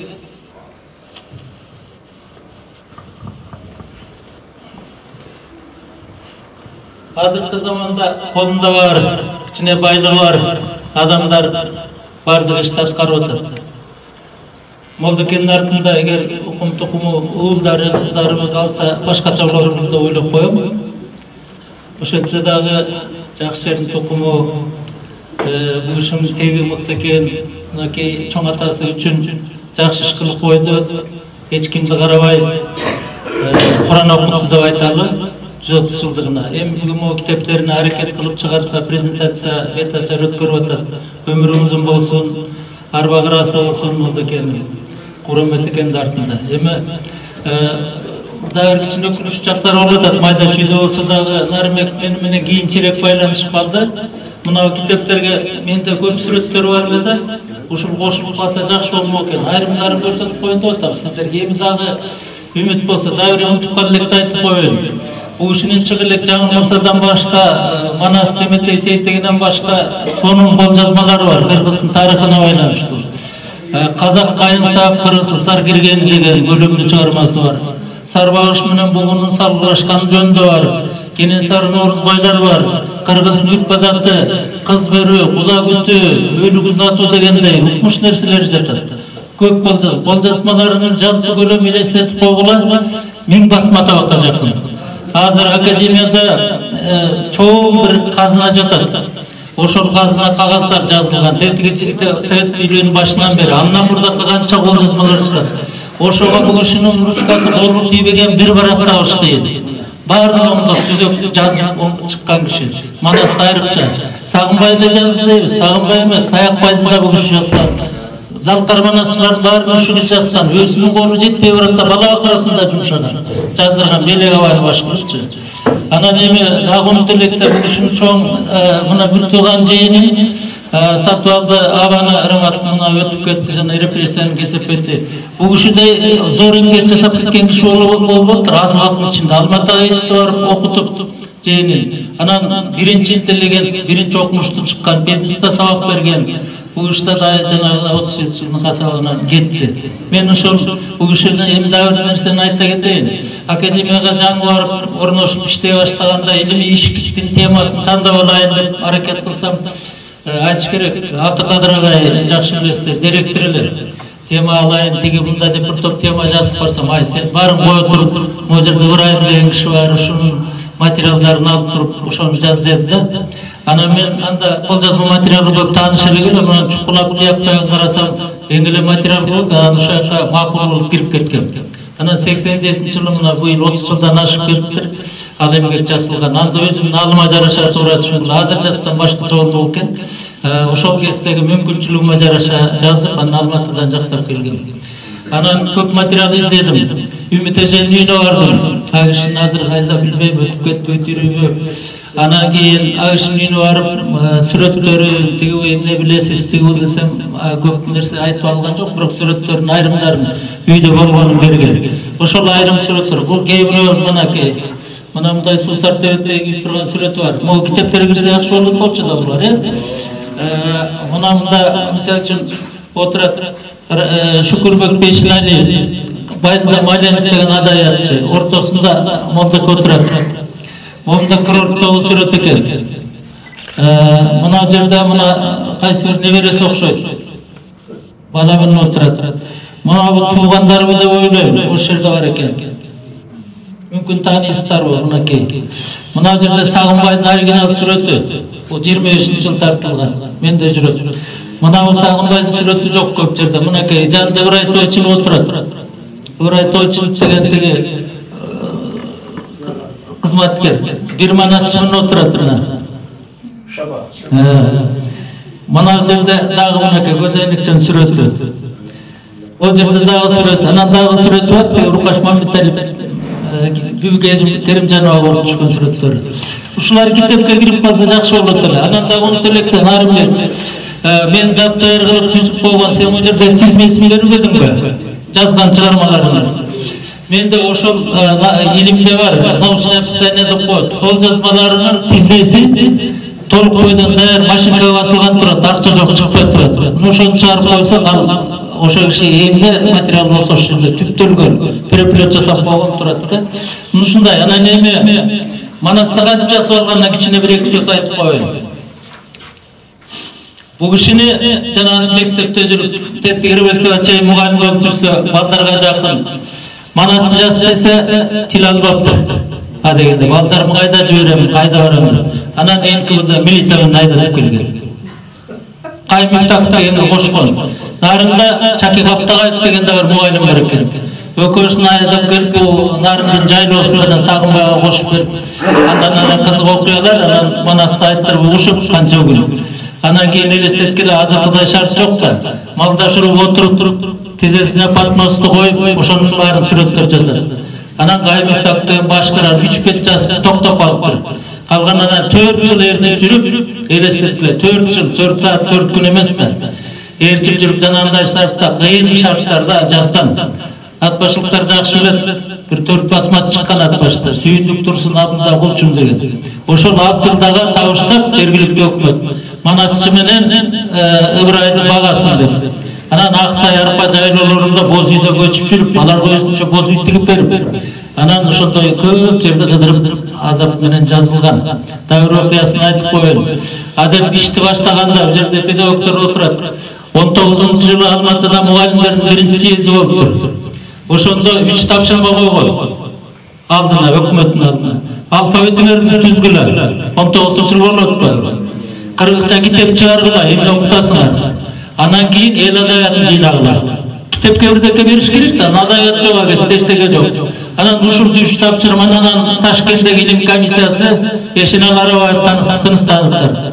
Ошонун аркасы менен демилелер анан эл адабиятын жыйнай баштаган да. Анан эми деген иш жакшы башталды дейт. Ал теги жакшы башталган иш бара-бара унутулуп, анан булар арызданып, Манастын арасында толтура арыздарлар бар. Лениндин кошогу бар, Сагынбай кошуп берген. Манастын ичинде. Арызданган ырлары бар. Өкүнүчтүү бир жери бар, айтып коеюн. 8-7 томда азыр 10 том жазган бул арабча таңба менен. 10 том китеп кол жазмасы бар. Ошонун бир томунда аягында кыргыз санжырачы экен Сагынбай чоң. 100 бетке, туп-туура 100 бетке кыргыздын санжырасын ыр менен жаздырыптыр. Ошону бирөө бычак менен кыркып алып кеткен. Жок, азыр ким экени белгисиз. Мындай нерселер көп. Сагынбай деген жалаң манасчы эмес. Ал бардык эпосторду билген. Төкмө, акын, төкмө билесиздер. Мына ушул эми Манасты мына азыр сыймыктанып Манаска тиешеси бары деле, жогу деле бар тияпка чоюп атабыз дечи. Бирок эң сонун аныктаманы теки казактын уулу Чоконбайлык ханым айтып койгон, бул кыргыздын энциклопедиясыдыр, энциклопедияны түшүнөбүз. Андан Чыңгыз агабыз айтты, бул деген кыргыздын рухунун туу чокусу деп койду. Андан артык аныктаманын кереги жокку. Эми ушул чоң сыймык белегибизди кагаз үстүнө алып калган ушул киши жана кыйынчылыктарга карабай. Анар кандай себептер болгондур. Мына 2 жолу Ташкентке чакырышыптыр 24-жылдары. Бирөөндө өз жалгыз барып, бирөөндө Сагынбаевке барган экен. Ошондо бир эпизодду айтып коеюн. Карасаев мынакей сиздер жакшы билген Хусейин Карасаевди Эшенел Арабаев айтат экен, студент экен. Мына Манасчыны таластыгы Ташкент шаардагылатып көрсөтүп келди. Анан эчип алып талаштын көчөлөрүн, Ташкенттин көчөлөрүн кыдырып, анан зоопаркка бардым дейт. Зоопаркка барсам катты аңаңыш экен, үжүрөдө дейт жана айванаттардан. Жазуулардын баарын окуп көпкө жүрдүк, бат эле чыгардым дедим эле. Ошондон кайра келгенден кийин Молдокеге айтыптыр. Баягы Алоокенин баарын кайра жазсак болбой калган. Анан Алоокени жазылып турат кол жазмаларда. Ой, бул кандай түгөнбөгөн Манас. Күнүгө мынча беттен жазсаңар чагылып бүтпөйт белеңер. Бүтүргүлө Манасын аз батыраак дептир, тапшырма берип. Ошондон келгенде Сагынбай Манасты жыйнап бат эле айтып туруп койду дейт. Ажыга апарып Меккеге кайра келатып жолдо согуш үстүнөн чыгып, анан каза болду. Жыйнап койгон. Өкүнүчтүү дагы жагы Сагынбай өзүн Манасчын деген эмес, Семетейчимин деген. Колдоочу Семетей экен. Ибраим атанын ошо айткан жери бар. Коңурбайдан кум кууган жерин айтканда эсмооду дейт. Бул да чоң Манасчы Сагынбай атабыздан. Эсмоогон дейт. Андан бир сап жазылбай калды, 30-жылы Сагынбай өтүп кетти дүйнөдөн. Анан эми бул кишинин мынакей дагы айталык ушул киши жазган чыгармалардын баарын эл досу чыгармалардын ичине адресин айтпайт же кимден жазылып алынган, ким жазды, кимден алынды берилбейт. Көп эмгектерди эрежеси боюнча ал чыгарманы кимден жазып алды эле, ким жазып алды эле дегендерди бериш керек толук. Андай эмес. Эми Кудайга шүгүр мына жазып алган чыгармалар, элди көзүн чыгармалар деген көп томдуктар чыгып атат. Бул кишинин материалы көп элечи. Анан жакшы нерсе мына Сагынбай теги Ибраим Абдрахмановдун варианты деп кеч болсо дагы, Манасы дагы, Семетеги да, Сейтеги да 2 том болуп чыкты. Азыр айтып атпайбызбы? Толук кирди. Мен баш сөз жаздым, Манас эпосунун уникалдуу варианты деп. Чындык уникалдуу вариант. Өзү таптаяр кылып койгон, эч ашыкча кошуптан кереги жок. Ошого көлөмдө бир 30 беттен турган баш сөз жаздым. Чыкты 1000 беттен ашык 2 том. Жалпы элге тарайт жетпейт бул.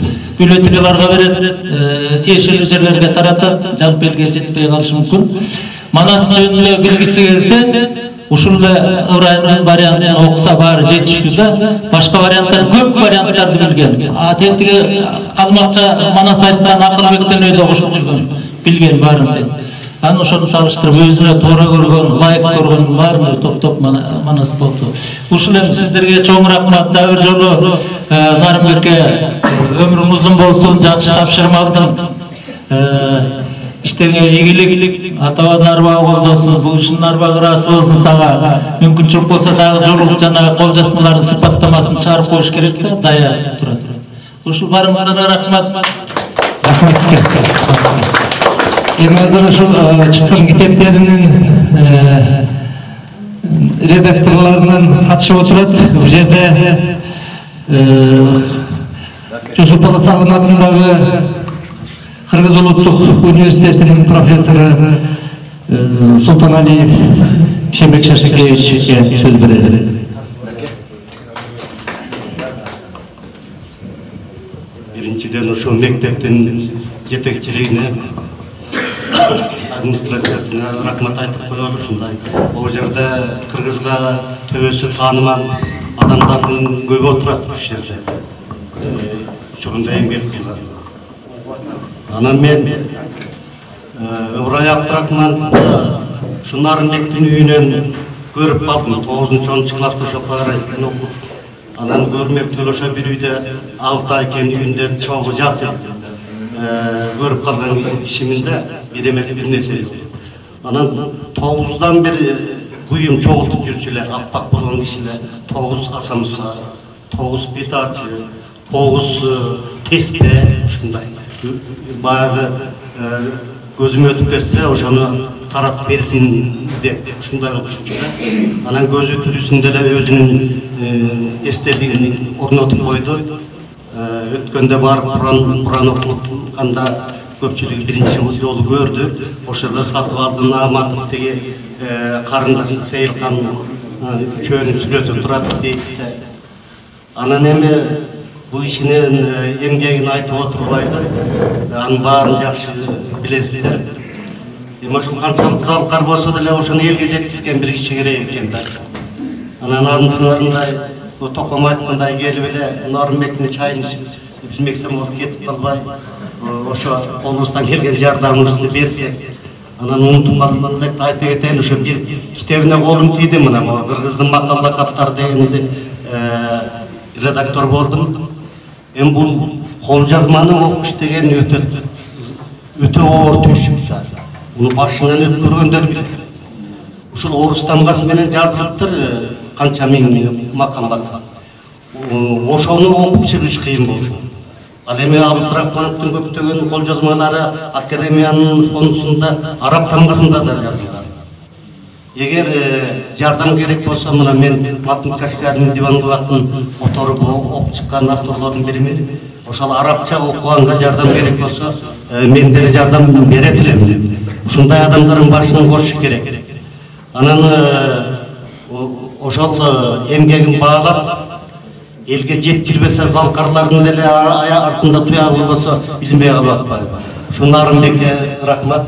Мына ат башыга барды, конференциясын өткөрдү. Обул акимияттан, рай акимияттан кыздар келди, жардамчылар. Анан конференцияда мына Током теги Эсенбек Мадамбекович теги Мамбет Акмырбаевдер барып катышты. Мүшөсүнө барып Куран окудук. Анан кыргызчасындагы Жөнгелбей жылкысын сойду, этин жедик. Ошентип анан кайра мына Алдымолдо канып кайра кайтып келди. Эми Нарынбекти жүгүрбөсө булардын баары деле билинбей калат эле. Анан мына чынында ал ким айткандай өкмөттүн аберин жан. Өкмөт ушул азыр ушул акча бергенде ой, токтом чыгарып чыгыш кыйын экен. Бүтүн алардын 100 жылдыгын өткөрүш үчүн өкмөткө жазсак өкмөт жогорку кеңешке жиберет экен. Жогорку кеңеш да бир ай кармайт экен. Ошо өткөрүлсүн деген токтомдо макулдук бериш. Ошентип отуруп анан токтомун чыгарып коет. Анан андан ары жылдырыш үчүн анан мына Ыбырай Абдрахмановдун 130 жылдыгы ошо боюнча токтомдун жүзүндө кагаз үстүндө калып калмак. Эгер Нарынбек жүгүрбөсө. Ошол Казыбек айылынын тургундарына рахмат. Ошо арбаңызды ыйлап ошону баары кирiştей болуп жүгүрүп жакшынакай уюшкандыкта өткөрүштү. Анан Нарынбекке рахмат, мына чыныгы педагог экенин көрсөттү да. Туугандар деле толуп атпайбы, көрбөй койсо Нарынбекти эч ким сен беятасың деп айтмак эмес. Анан ошол жигиттик кылып атат да. Ушундай жигиттерибиз көбүрөөк болсо атаган. Сонун кылбайт. Анан эми баарыңыздарга ийгилик каалайм, ден соолук каалайм, үй бүлөңүздөргө бак-бакчылык каалайм. Рахмат. Азыркы сөздү Бекбаев Аскарбек Абдыкадыровичке берели. Эмгек жана социалдык мамилелер академиясынын президенти, философия илимдеринин доктору, профессор. Саламатсыздарбы, урматтуу бүгүнкү өзгөчө тарыхый мааниси бар окуяга катышып отургандар. Биринчиден ушул мектептин республикадагы бирден бир белгилүү мектептин жетекчисине, ошол биздин Нарымбек Абылович деген мектептин коллективине бүгүнкү өтө мазмундуу, керектүү, унутулуус ишти уюштургандыгы үчүн Нарымбек Абыловичтин курсташтарынын атынан биз Нарымбек экөөбүз бир окудук, 5 жыл бир комнатада жашадык. Биз жерде курсташтарыбыз отурат, биздин курстан да мыкты төбөсү көрүнгөн курсташтары бар. Нарымбектин жерде мына Сулайман менден кийин да бир эки сөз айтат болот. Сулайман да отурат, педагогиканын доктору, профессор. Эми бүгүн ушул тема, презентация жөнүндө Ыбырай Абдрахман жөнүндө жакшы айтылды. Аны билгендер, көргөндөр, окуп изилдегендер таасирдүү, таасир билдирүүлөр жасады. Эми бул киши өзү эмгеги менен өзүнүн ысмын кыргыздын тарыхына өчпөй турган алтын тамга менен ысмы жазылып калган. Өзүмө өзү былк этпеген чоң эстелик куруп кетти. Мына ошол эстеликти биз силер менен эскерип отурабыз. Эмгеги мына сиздер айтып атасыздар, ат көтөргүс деп. Бул киши өзүнүн туубаса акылы менен, кемеңгерлиги менен элдин келечеги, анын маданиятына, адабиятына байланыштуу экендигин кылдап, өтө кылдап, тыкыр сезе билди. Ошон үчүн жанагындай өтө зор эмгектерди жасап, биздин элибиздин келечегин, маданиятын бүгүнкү күндө эртеңкисин да түптөгөн адамдардын ойчул, акылман, кемеңгер адамдардын, инсандардын баш тамга менен жазыла турган инсандардын бири. Бул талашсыз, сиздер да айттыңыздар. Мен бир эки сөз өзүбүздүн досубуз Нарымбек жөнүндө айтып коеюн деп атам. Нарымбек биз менен окуду, абдан жакшы окуду. Жакшы окуп, жакшы алдыңкы катардагы алдыңкы саптагы студенттердин бири эле. Биз жалголонуп конспект түзбөй калганда, ушу Нарымбек Абыловичтин конспекттери менен экзаменге даярданчыбыз. Ошол мезгилде эле өтө эмгекчил, мээнеткеч, мындай бир келечекти көрө билген, биз өтө урматтаган, сыйлаган курсташтарыбыздын бири. Мектеп университетти аяктагандан кийин эле ушул өтө татаал кесип, мугалимдик, педагогдук кызматты аркалады. Ушул жетөөбүздөгү эң чоң белгилүү мектептердин жетектеди. Мына ошол мектеп азыр айтылып жүргөндө окуу, тарбия иштерин уюштуруунун инновациялык методдорун алгачкылардан болуп киргизди. Ошол эле жылдары кыргыз тил адабияты мугалими катары республикалык конкурсту жеңүүчүсү жеңип алган. Мына ушундай мындай бир мээнеткеч, эмгекчил, баардык жагынан төп келген, бул өзүнүн жөндөмү, бир табиятты өрөлөгөн акылы, андан тышкары спортсмен. Биз жакшы мыкты спортсмен катарында мына бүгүнкү күнгө чейин ботаникалык бакта чуркап жүрөт, эртеден кечте. Өзүм көрүп турбайбы, чымыр денесинде. Ушул мынакей мен жерде Насир отурат, Урманбек деген мархум Manasçыбыз бар эле, бүгүн бакылдап Манас айтып турат эле, өзү жок, бирок жолдош отурат бул жерде алтын.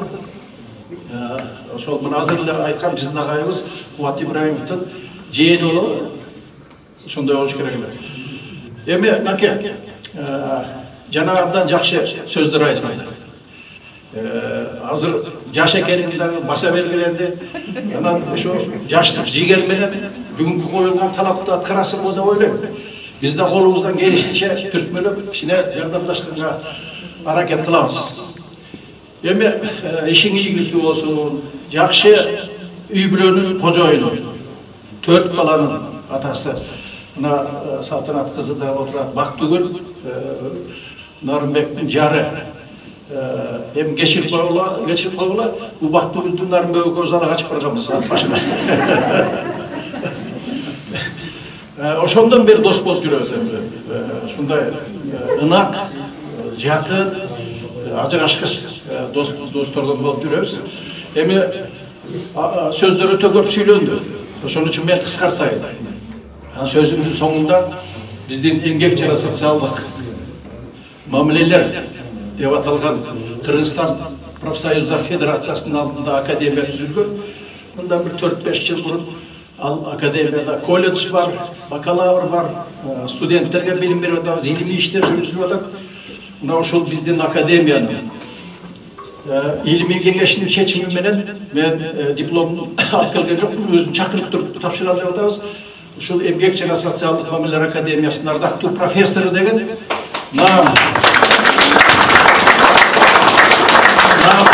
бери жөнүндө чечим кабыл алганбыз.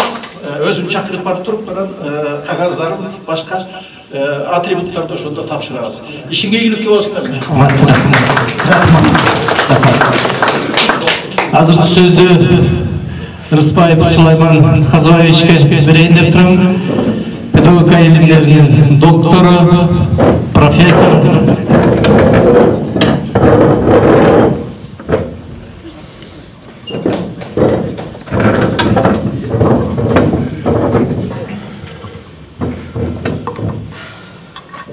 Рахмат.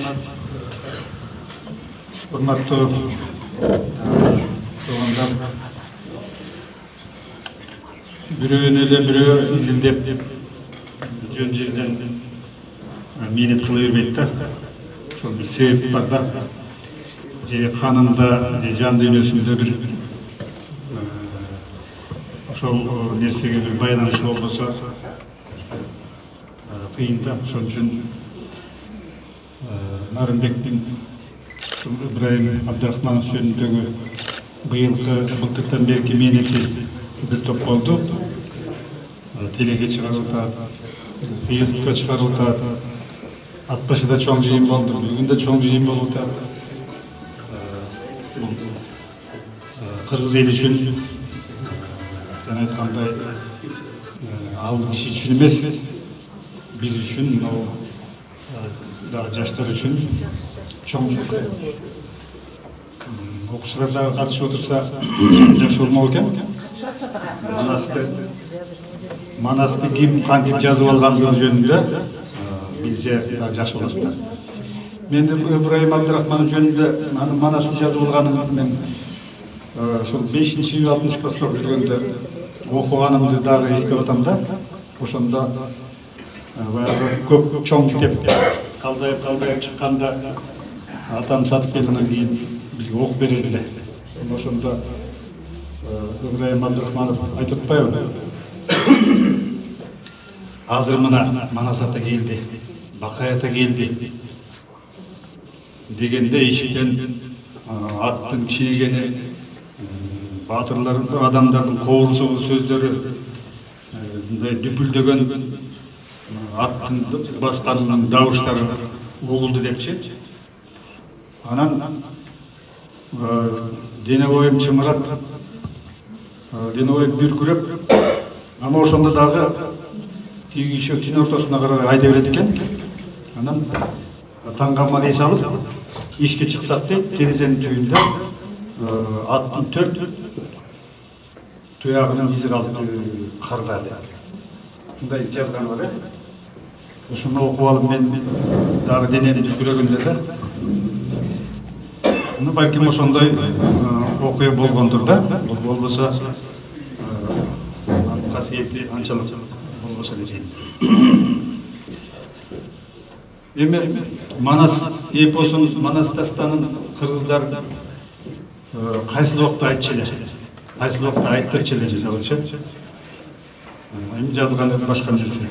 Ал элде бир эпидемия оору болгондо, бир кыйынчылык болгондо, башына мүшкүл түшкөндө, табигый бир кырсык болгондо, анан манасчыларды алып келип, айылын чогултуп, Манас айтчу экен да.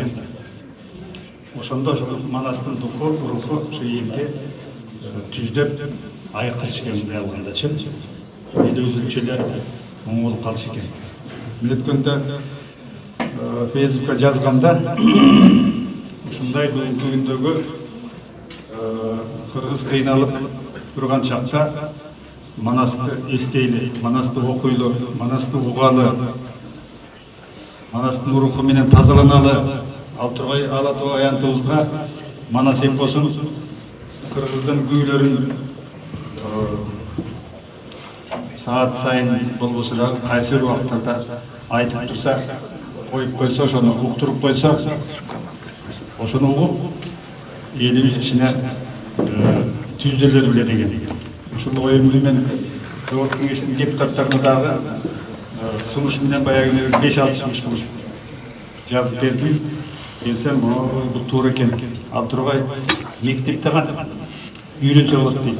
Мектепте берер убагында Манасты коюп койсо, перерыв экенин билет. Кыргыздын күүлөрүн коюп койсо, мектептин студиялары бар. Перерыв экенин билет. Күү бүткөндөн кийин кайра сабак берет. Мына ушундай дейм, айта берсек, көп мына ушундай нерсени биз ыйык тутпасак, ким ыйык тутат? Анан Ыбырай Абдрахманов сыяктуу ошондой улуу дастандарды элибизге калтырып кеткендерди эстебесек, анан кимди эстейбиз? Мына Нарымбекке рахмат. Мына Эсенбей агай эң раз келип болду. Мен жана агайга тамаша айтайын деп аткам. Макаренко менен Абдрахмановдун бардыгы жагын окшоштуруп, бир жери калып калды. Экөө тең көзөйнек тагынгандар. Анан үчөөбүз тең окшоштугу жок экен, бул киши да көзөйнек тагынат экендер. Ансандай агай сизге дагы ошол нерсенин бардыгын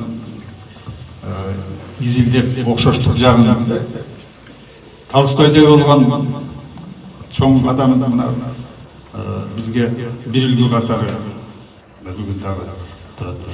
Рахмат. Жанагы агайдын ишин айткан сөзүн аткарууга аракет кылалы. Сенин күчүң бар. Мына Аскар, мен, Насыр, Курманбек болуп төртөөбүз бир бөлмөдө жашаганбыз 5-чи курста. Бөлмөдөштөрдү чыгырып, башкаларын чыгырбаптыр. Алар дагы мыкты деп. Рахмат. Азыркы сөздү Турдалкулов Аман Алакуловичке берейин деп турам. Скрябин атындагы Улуттук агрардык университеттин ага окутуучусу, тарыхчы.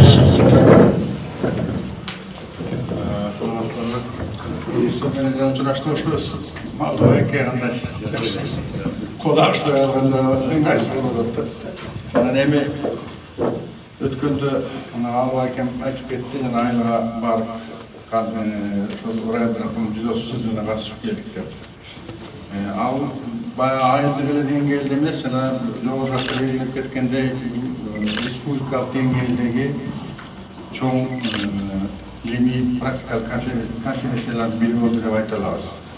Ошондо эле жана Алла акем айткан кыздар ак баштан келген, нарынан келген кыздар кыйратып атышкан. Дагы бир чоң деңгээлде өткөрөбүз, университет менен сүйлөшүп койдук тигүүгө. Анан бирок эң булак турсу андай эле болгон жок окшойт. Анан жанагы айтылгандай бул жерде Нарымбек өзүнүн туугандары ошол айылда дүйшөмбүлдү деп коет, дүйшөмбүлдүн чериктин дүйшөмбүлдүн ичинде Сарыуулу деп коет. Сарыуулунун жигиттери ошол жерде Нарымбек байкесин колдоп, анан жакшы нерсени өткөрүп коюшту. Abdurrahman jönündө, ömür jönündө barına azыр toktolуп ötüldü. Bu kişi özü gölde tuğulup, gölde össө dagı emnegedir uşudan aytılgандай 16 yıldan başlap kийинки тагдыр жана арбашы анын ичинде биздин айыл пограничный айыл менен болгон. Мына ушул жерде биринчилерден болуп жана мектеп ачып 16-жылы мектеп ачтырып атабыз мектептин. Анан кийин 22-жылдан баштап жанагы Сагынбай Орозбаковдун манасын жазган деп атабыз. Дагы бир мынакей мындай эме ошол манас жазууда биздин айылдын дагы бир тургундары ошол Сагынбайдын манасын жазууга болгон жанагы конкурска мындай асырча айткандай конкурска катышканда анын бирөө Бекбоев Düşünü al деген. Мына бул жерде баласы отурат, базаркөз. Ошол киши дагы биринчилерден болуп манас жазууга ошо конкурска катышып, жактырылып, жазып, анан ошо материалдарда калган экен, анан кийинки мен угушумча ошол жерде ошо Бекбоев Düşünü алдын жиени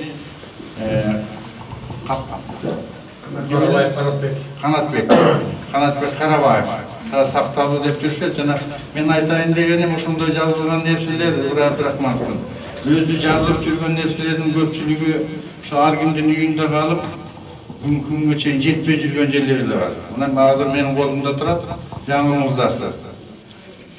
Машинка менен басылган. Дагы өткөндө Агылбек акеме көрсөттүм, жанагы бул жерде айтылып кетти, жана 9 бир нерсеге эмерип жүргөн деп. Анан ошол таягы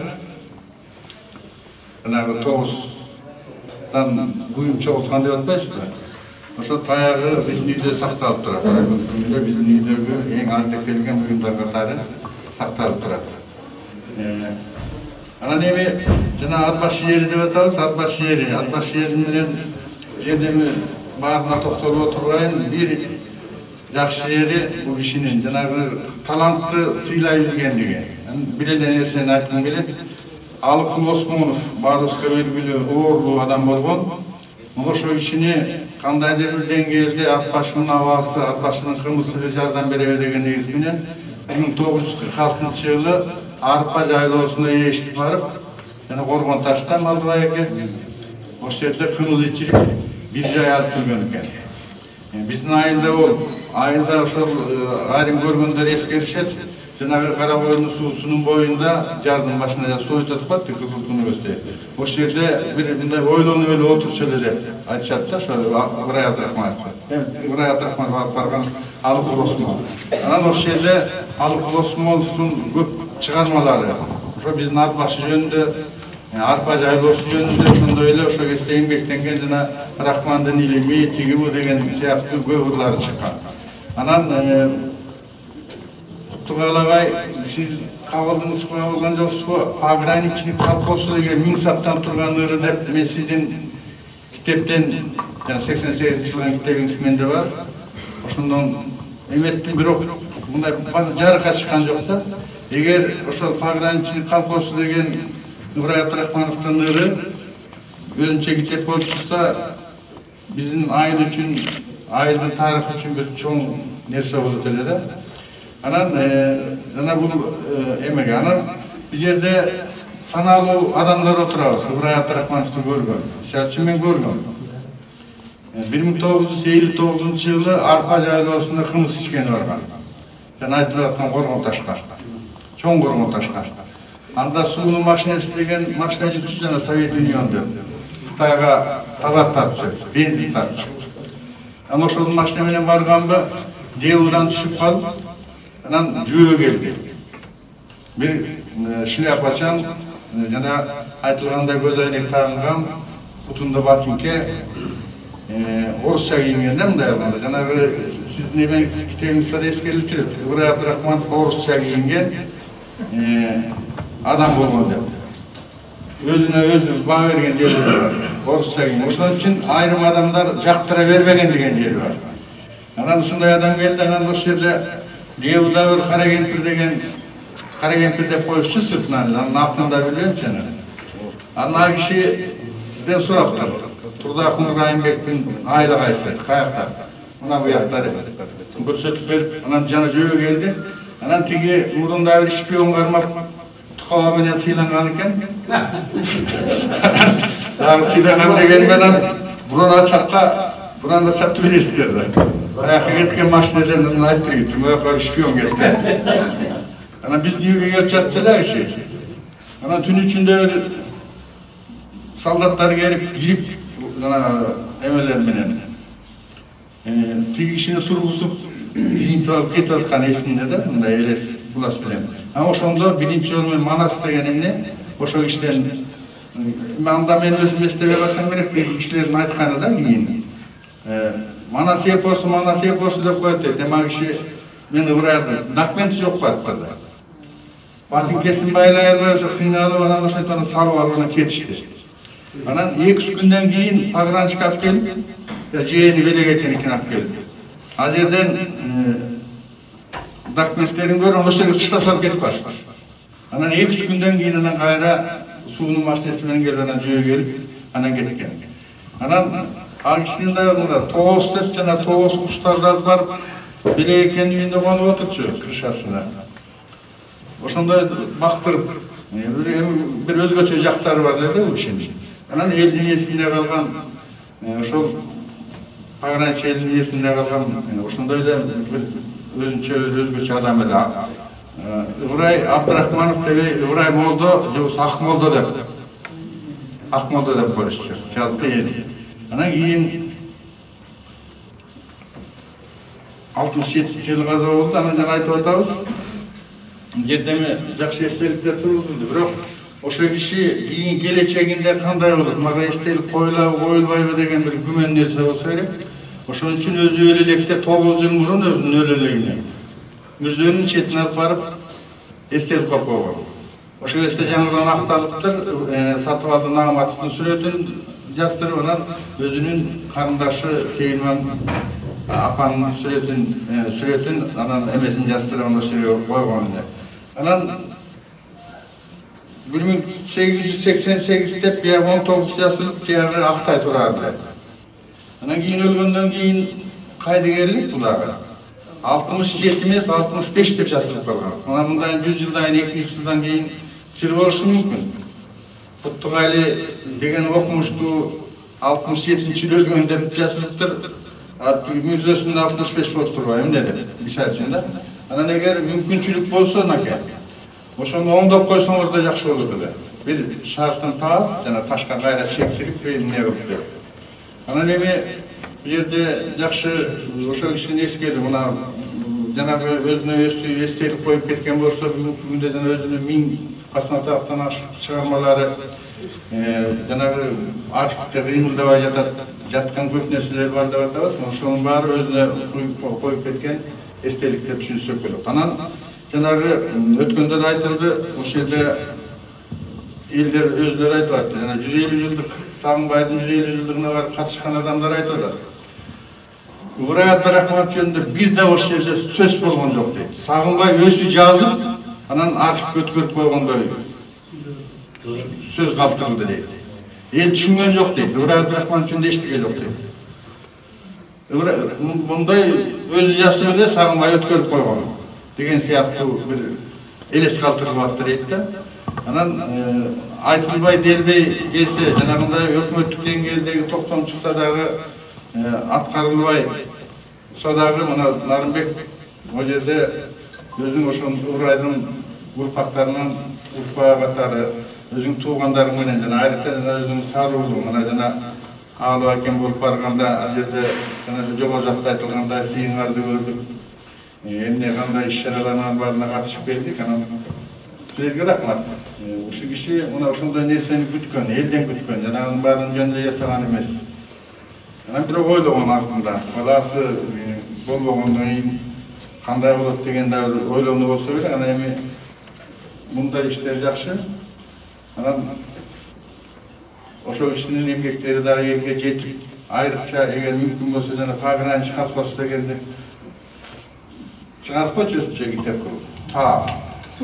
Мен өзүм кызыгам, эч жерде таппайм, бирок кызыгам. Ал жерде Barımızga teşekkür, bizim çoğunlukla atalarımızla, çoğunluklarımızla teşekkür eder. Eskeriler, verilen bağlarda olsun mümkün. Nasıl oldu bir özgürlüğünü okup görsek, barımızı satı alalım. Rahmat. Buraydan sonra bu kişinin sözden ulamaytayın kol yazması bilen tanışıp atkanda buna jana Kutubalagay aytpady mı? Bari ele жазабыз деп барып, жаза албай, сагынбай манас айтып атканда, шашпай жазгыла деп биз жат жазып окуп аткандай айтып бербейт да. Шартылдатып манас айтып бергенде бардыгы отуруп берген. Жалгыз гана Ыбырай Абдрахманов жазып үлгүргөн. Себеби ал киши куйма кулак болгон тубаса. Анан дээринде манасчы болгон, кийин өзү чоң манасчылардын ичинде көрүнүктүүлөрдөн болгон. Бу киши andan da katı çıkmar ekan. Mına hazır köp malumatlar berilbey жүрөт. Men bu kişi gölde жүргөндө özünün bir tuğan inisi Aşırbay atabızdan uqqam. Tün içinde eğilip manas aytып atkanda atası Abdurrahman toktop turgula dep turup üstüne muzdak su kuydurup günü oşaytып atıp toktop turgan manas aytkan. Bu bir jagынан kıyanatçılık bolgon. Себеби özüңүздөр bilesizler, a кезекте bu manasçılardı, ırçılardı el jakşı görgön emes. El gıdırgan, bayağı doğana siyahtı sezip, bularga mani berbey, jakşılardan mınday çıkpayt dep toktop turgan. Dalay komuzlar sınganын bilesizler. Anan emi bu oşol atası Abdurrahman, oşol bizdin atabız Gölörönüne tanımal bolgon, çılk gümüş atalgan sınçı adam bolgon. Abdurrahman atabыздын üstüne kişi gire alçı emes eken. Bul Abdurrahmandın enesi dilde özü sınçı kişi bolgon eken. Bul özünçe bir kasiyet nerse de. Anan hazır menin aytayın degenim kol yazması menen oşol Arap haribi, andan keyin Latın haribindagi, andan keyin kirillitsаны orus alfabetini özdeşiriş bul çoğun nerse. Anan men kol yazmaları menen tanışıp oturup bu kişiге uşunçalık ınanıp berilgenim şunçalık savatlı kişi eken. Şunçalık savatlı. Buna hazır men özüm filolog katarı tangalamın. Punktasiya meselesinde, orfografiya meselesinde köp tatal bilimli kişiler жазалбай аткан сөздөр бар. Mına bu işi uşunçalık orus alfabetinde de uşunday tatınakay kol yazması sulu. Uşunçalık özgöçölüktür. Görse bul jana jakşı söz aytıldı. Kanında, tabiatında var degen mesele. Bu iş özü tıkan bolgon eken. Bizdin atalarыбыз, apalarыбыз da aytıp beredi. Misalı kolun juvganda hiç kaçan el arçıgan janagınday suuluktarga tuş emes eken bu kişi. Kolun özünçe bolgon. Gerek bolsa janagı kiyim ilip koygon, kiyim jabуу dep koyabыз go tege kirebestegi. Andan göre oşol kolun juvganda oşol jabууларга arçıp koyчу дейт. Bunday çıkkanda özünün aytı boyunca kol yazmasını okup otursan, bul başka жерге barıp, el menen oşa biz hazır Kuda sööktөрgө teyakbiyakka barıp turup çoğuşadan yine 2'den 3'ten bolup ele jata kalıp atpayбызбы? A kişi ömrü onday jatчу emes eken, жалгыз jatчу. Anam bunday sırtka yerinden baratkanda dagы misal koroodon biz tüz ele ortosuna ötüp ketip atpayбызбы? A kişi çeti menen ötчү eken, себеби ortosu çıl ekенин bilet da kişi. Şunday men özümün apamın aytısında, başkalar bilbese gerek özümün apamın aytısında, bu işimde kede үйde bir çankpan bolup kalsa, je bolboso көңүлүнө жакпаса мындай кагаздар менен өтүп кетчү дейт. Кагаздан жыйнатып койчу дейт картондорду. Кайра ушундай баскан, мындайча айтканда, ушундай өтө тыккан таза адам болгон экен. Жанагы Аман Алакуновичтин сөзүнө байланыштуу, жана пограничник колхозу дегенди буюрса мен да ага кызыктармын. Мен үлгүрүшүмчө иштедим. Жана кең заманы дегени дагы бул жана ушул эмгекте көрсөтүлдү. Бул жаңы замандын Совет бийлигинин артыкчылыгы жөнүндө ушундай даңазалап, мурун заман агымынын өкүлдөрү жана заманыбызга нааразы болуп, ызы чыгылып келсе, бул киши ошол жаңы келген заманды, ошол кең заман экен деген жарык ошол жакшылыкка алып келе турган заман экендигин толук айтып, ошол жерде бүгүнкү күнү саясатта сөз кылынып кылынбай келген Сталинден бери аталып айтылган эмгеги болуп эсептелет. Мына ушуларды чекесинен чуап чыгып, эптеп элге жеткирүүнүн аракетин кылып атабыз. Ошон үчүн Аман-Ала Кунучтун тапшырмасын эске алабыз. Азыр мен сиздердин алдыңыздарга биздин окуучу манасчыны чакырайын деп атам. Эми үйрөнчүк балдар, себеби эмне үчүн ушул Ыбырай атанын манасы эч жерде айтыла элек. Ушуну биринчи батаңыздарды берип койсоңуздар болот. Мына жаттатып ушул Ыбырай атанын манасын элдин астына биринчи айттырып атам ушул балага. Анарбек деген бала кел алайын.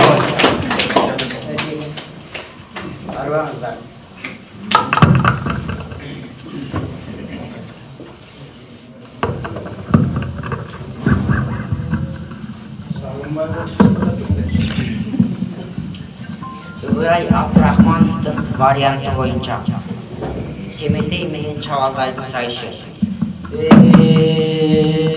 Каңгайдан чыккан Чабалдай Семетейди чакырды, Семетей султанын тайбуру жок деп турбастан, бетин кайрып турбастан, Ачастандай чамынып, ач болутту салынып, сыр найзаны колго алып, айбалтаны байланып, кар бетине айланып, сойун болуп мингени Чабалдайга бет алып, сургуп семен киргени, арба урган Чабалдай, каклаш сүңгүн өңөрүп, кайрагандай көгөрүп, качырып буда калганы, каңгайлап уран чакырып, Семетей султанга жетип найза салганы, найзанын учу жеткени, атматы менен Семетей чалкасынан күлөнүп, алтаркан бою кеткени, оңго түшүп турганы, Чабалдайга карата качырып майда сунганы, найзанын учу семенден найза жеткени, келмеки менен Чабалдай кыркылаш жерге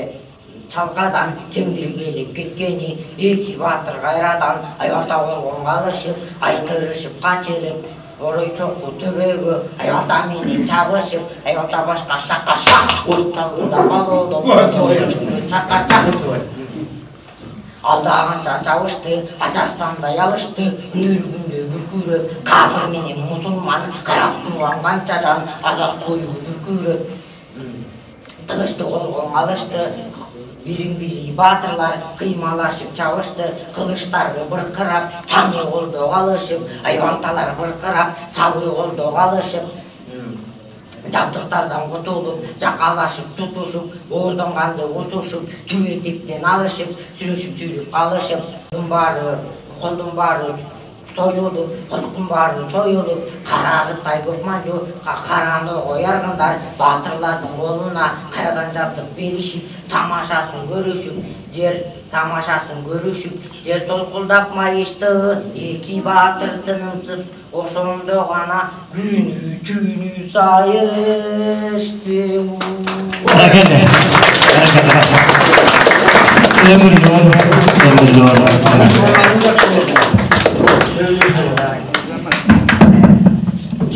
Колтанганыңызды коюп берип коңуз.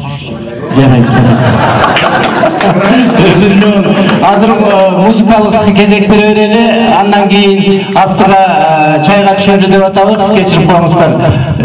Бул жерде Арсы деген балабыз бар эле, ушул бир музыкалык тартуу сунууга.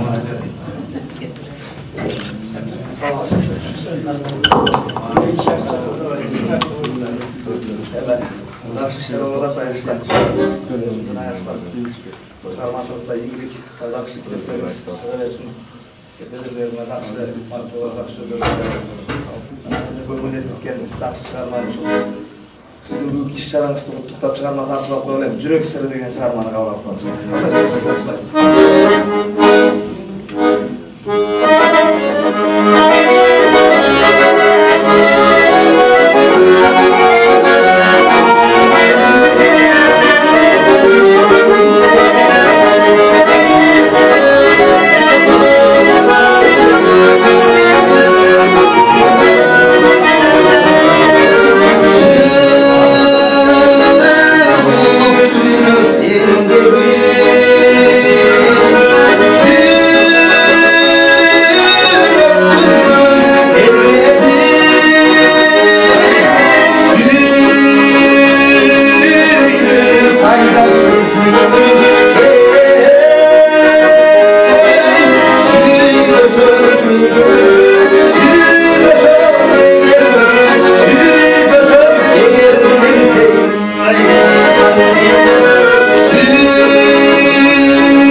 Barakende.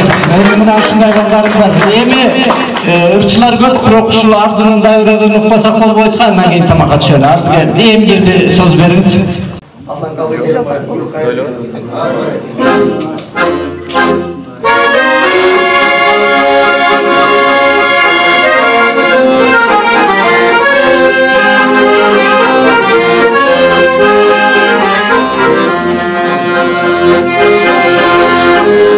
Isık gölü sarap baramdı, ısrat olsun canardı. Oy oğlum nefesim, o şonda seni tabandı. Oy oğlum nefesim, o şonda seni tabandı. Gül kayırsa gale tabandı.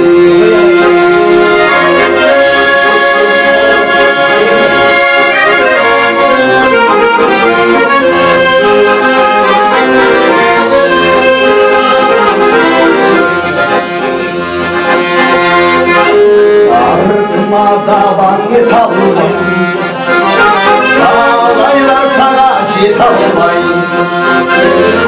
Ömrüm vardır geç bilip, özünden duran yetalmay. Yaş olur, vardır geç bilip, canıyla duran yetalmay. Gülük hayır sendin yetalmay.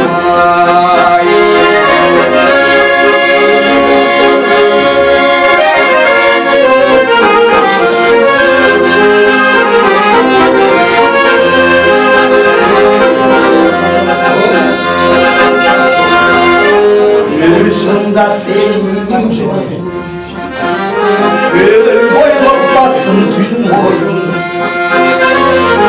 Gül kayırsa galmas olup, gülündü çıttay gücü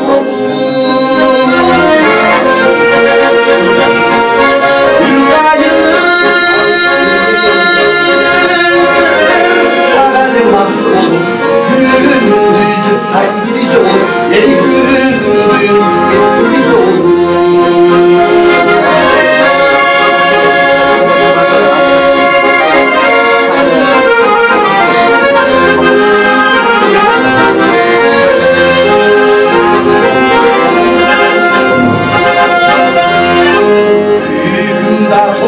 geçindi, gülüm kayda getirin. Gülüm okşoş gülüm hoş eme, gülümdür sön geçirin. Gülüm okşoş erken hoş eme, gülüm okşon geçirin. Gülümdür sön geçirin.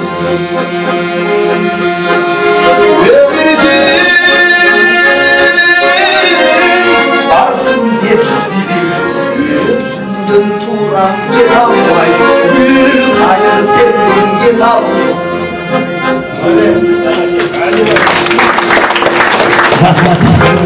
Rahmat ömürlü oldular. Эми азыр айтылгандай астыга түшүп берели, бирок сүйлөйлүктер да болуп атат. Эми ошол жерден деле чыгып сүйлөгөнгө мүмкүнчүлүк берели. Көпчүлүк шашылып атат. Алдыга түшүп бериңиздер, балдар узатат.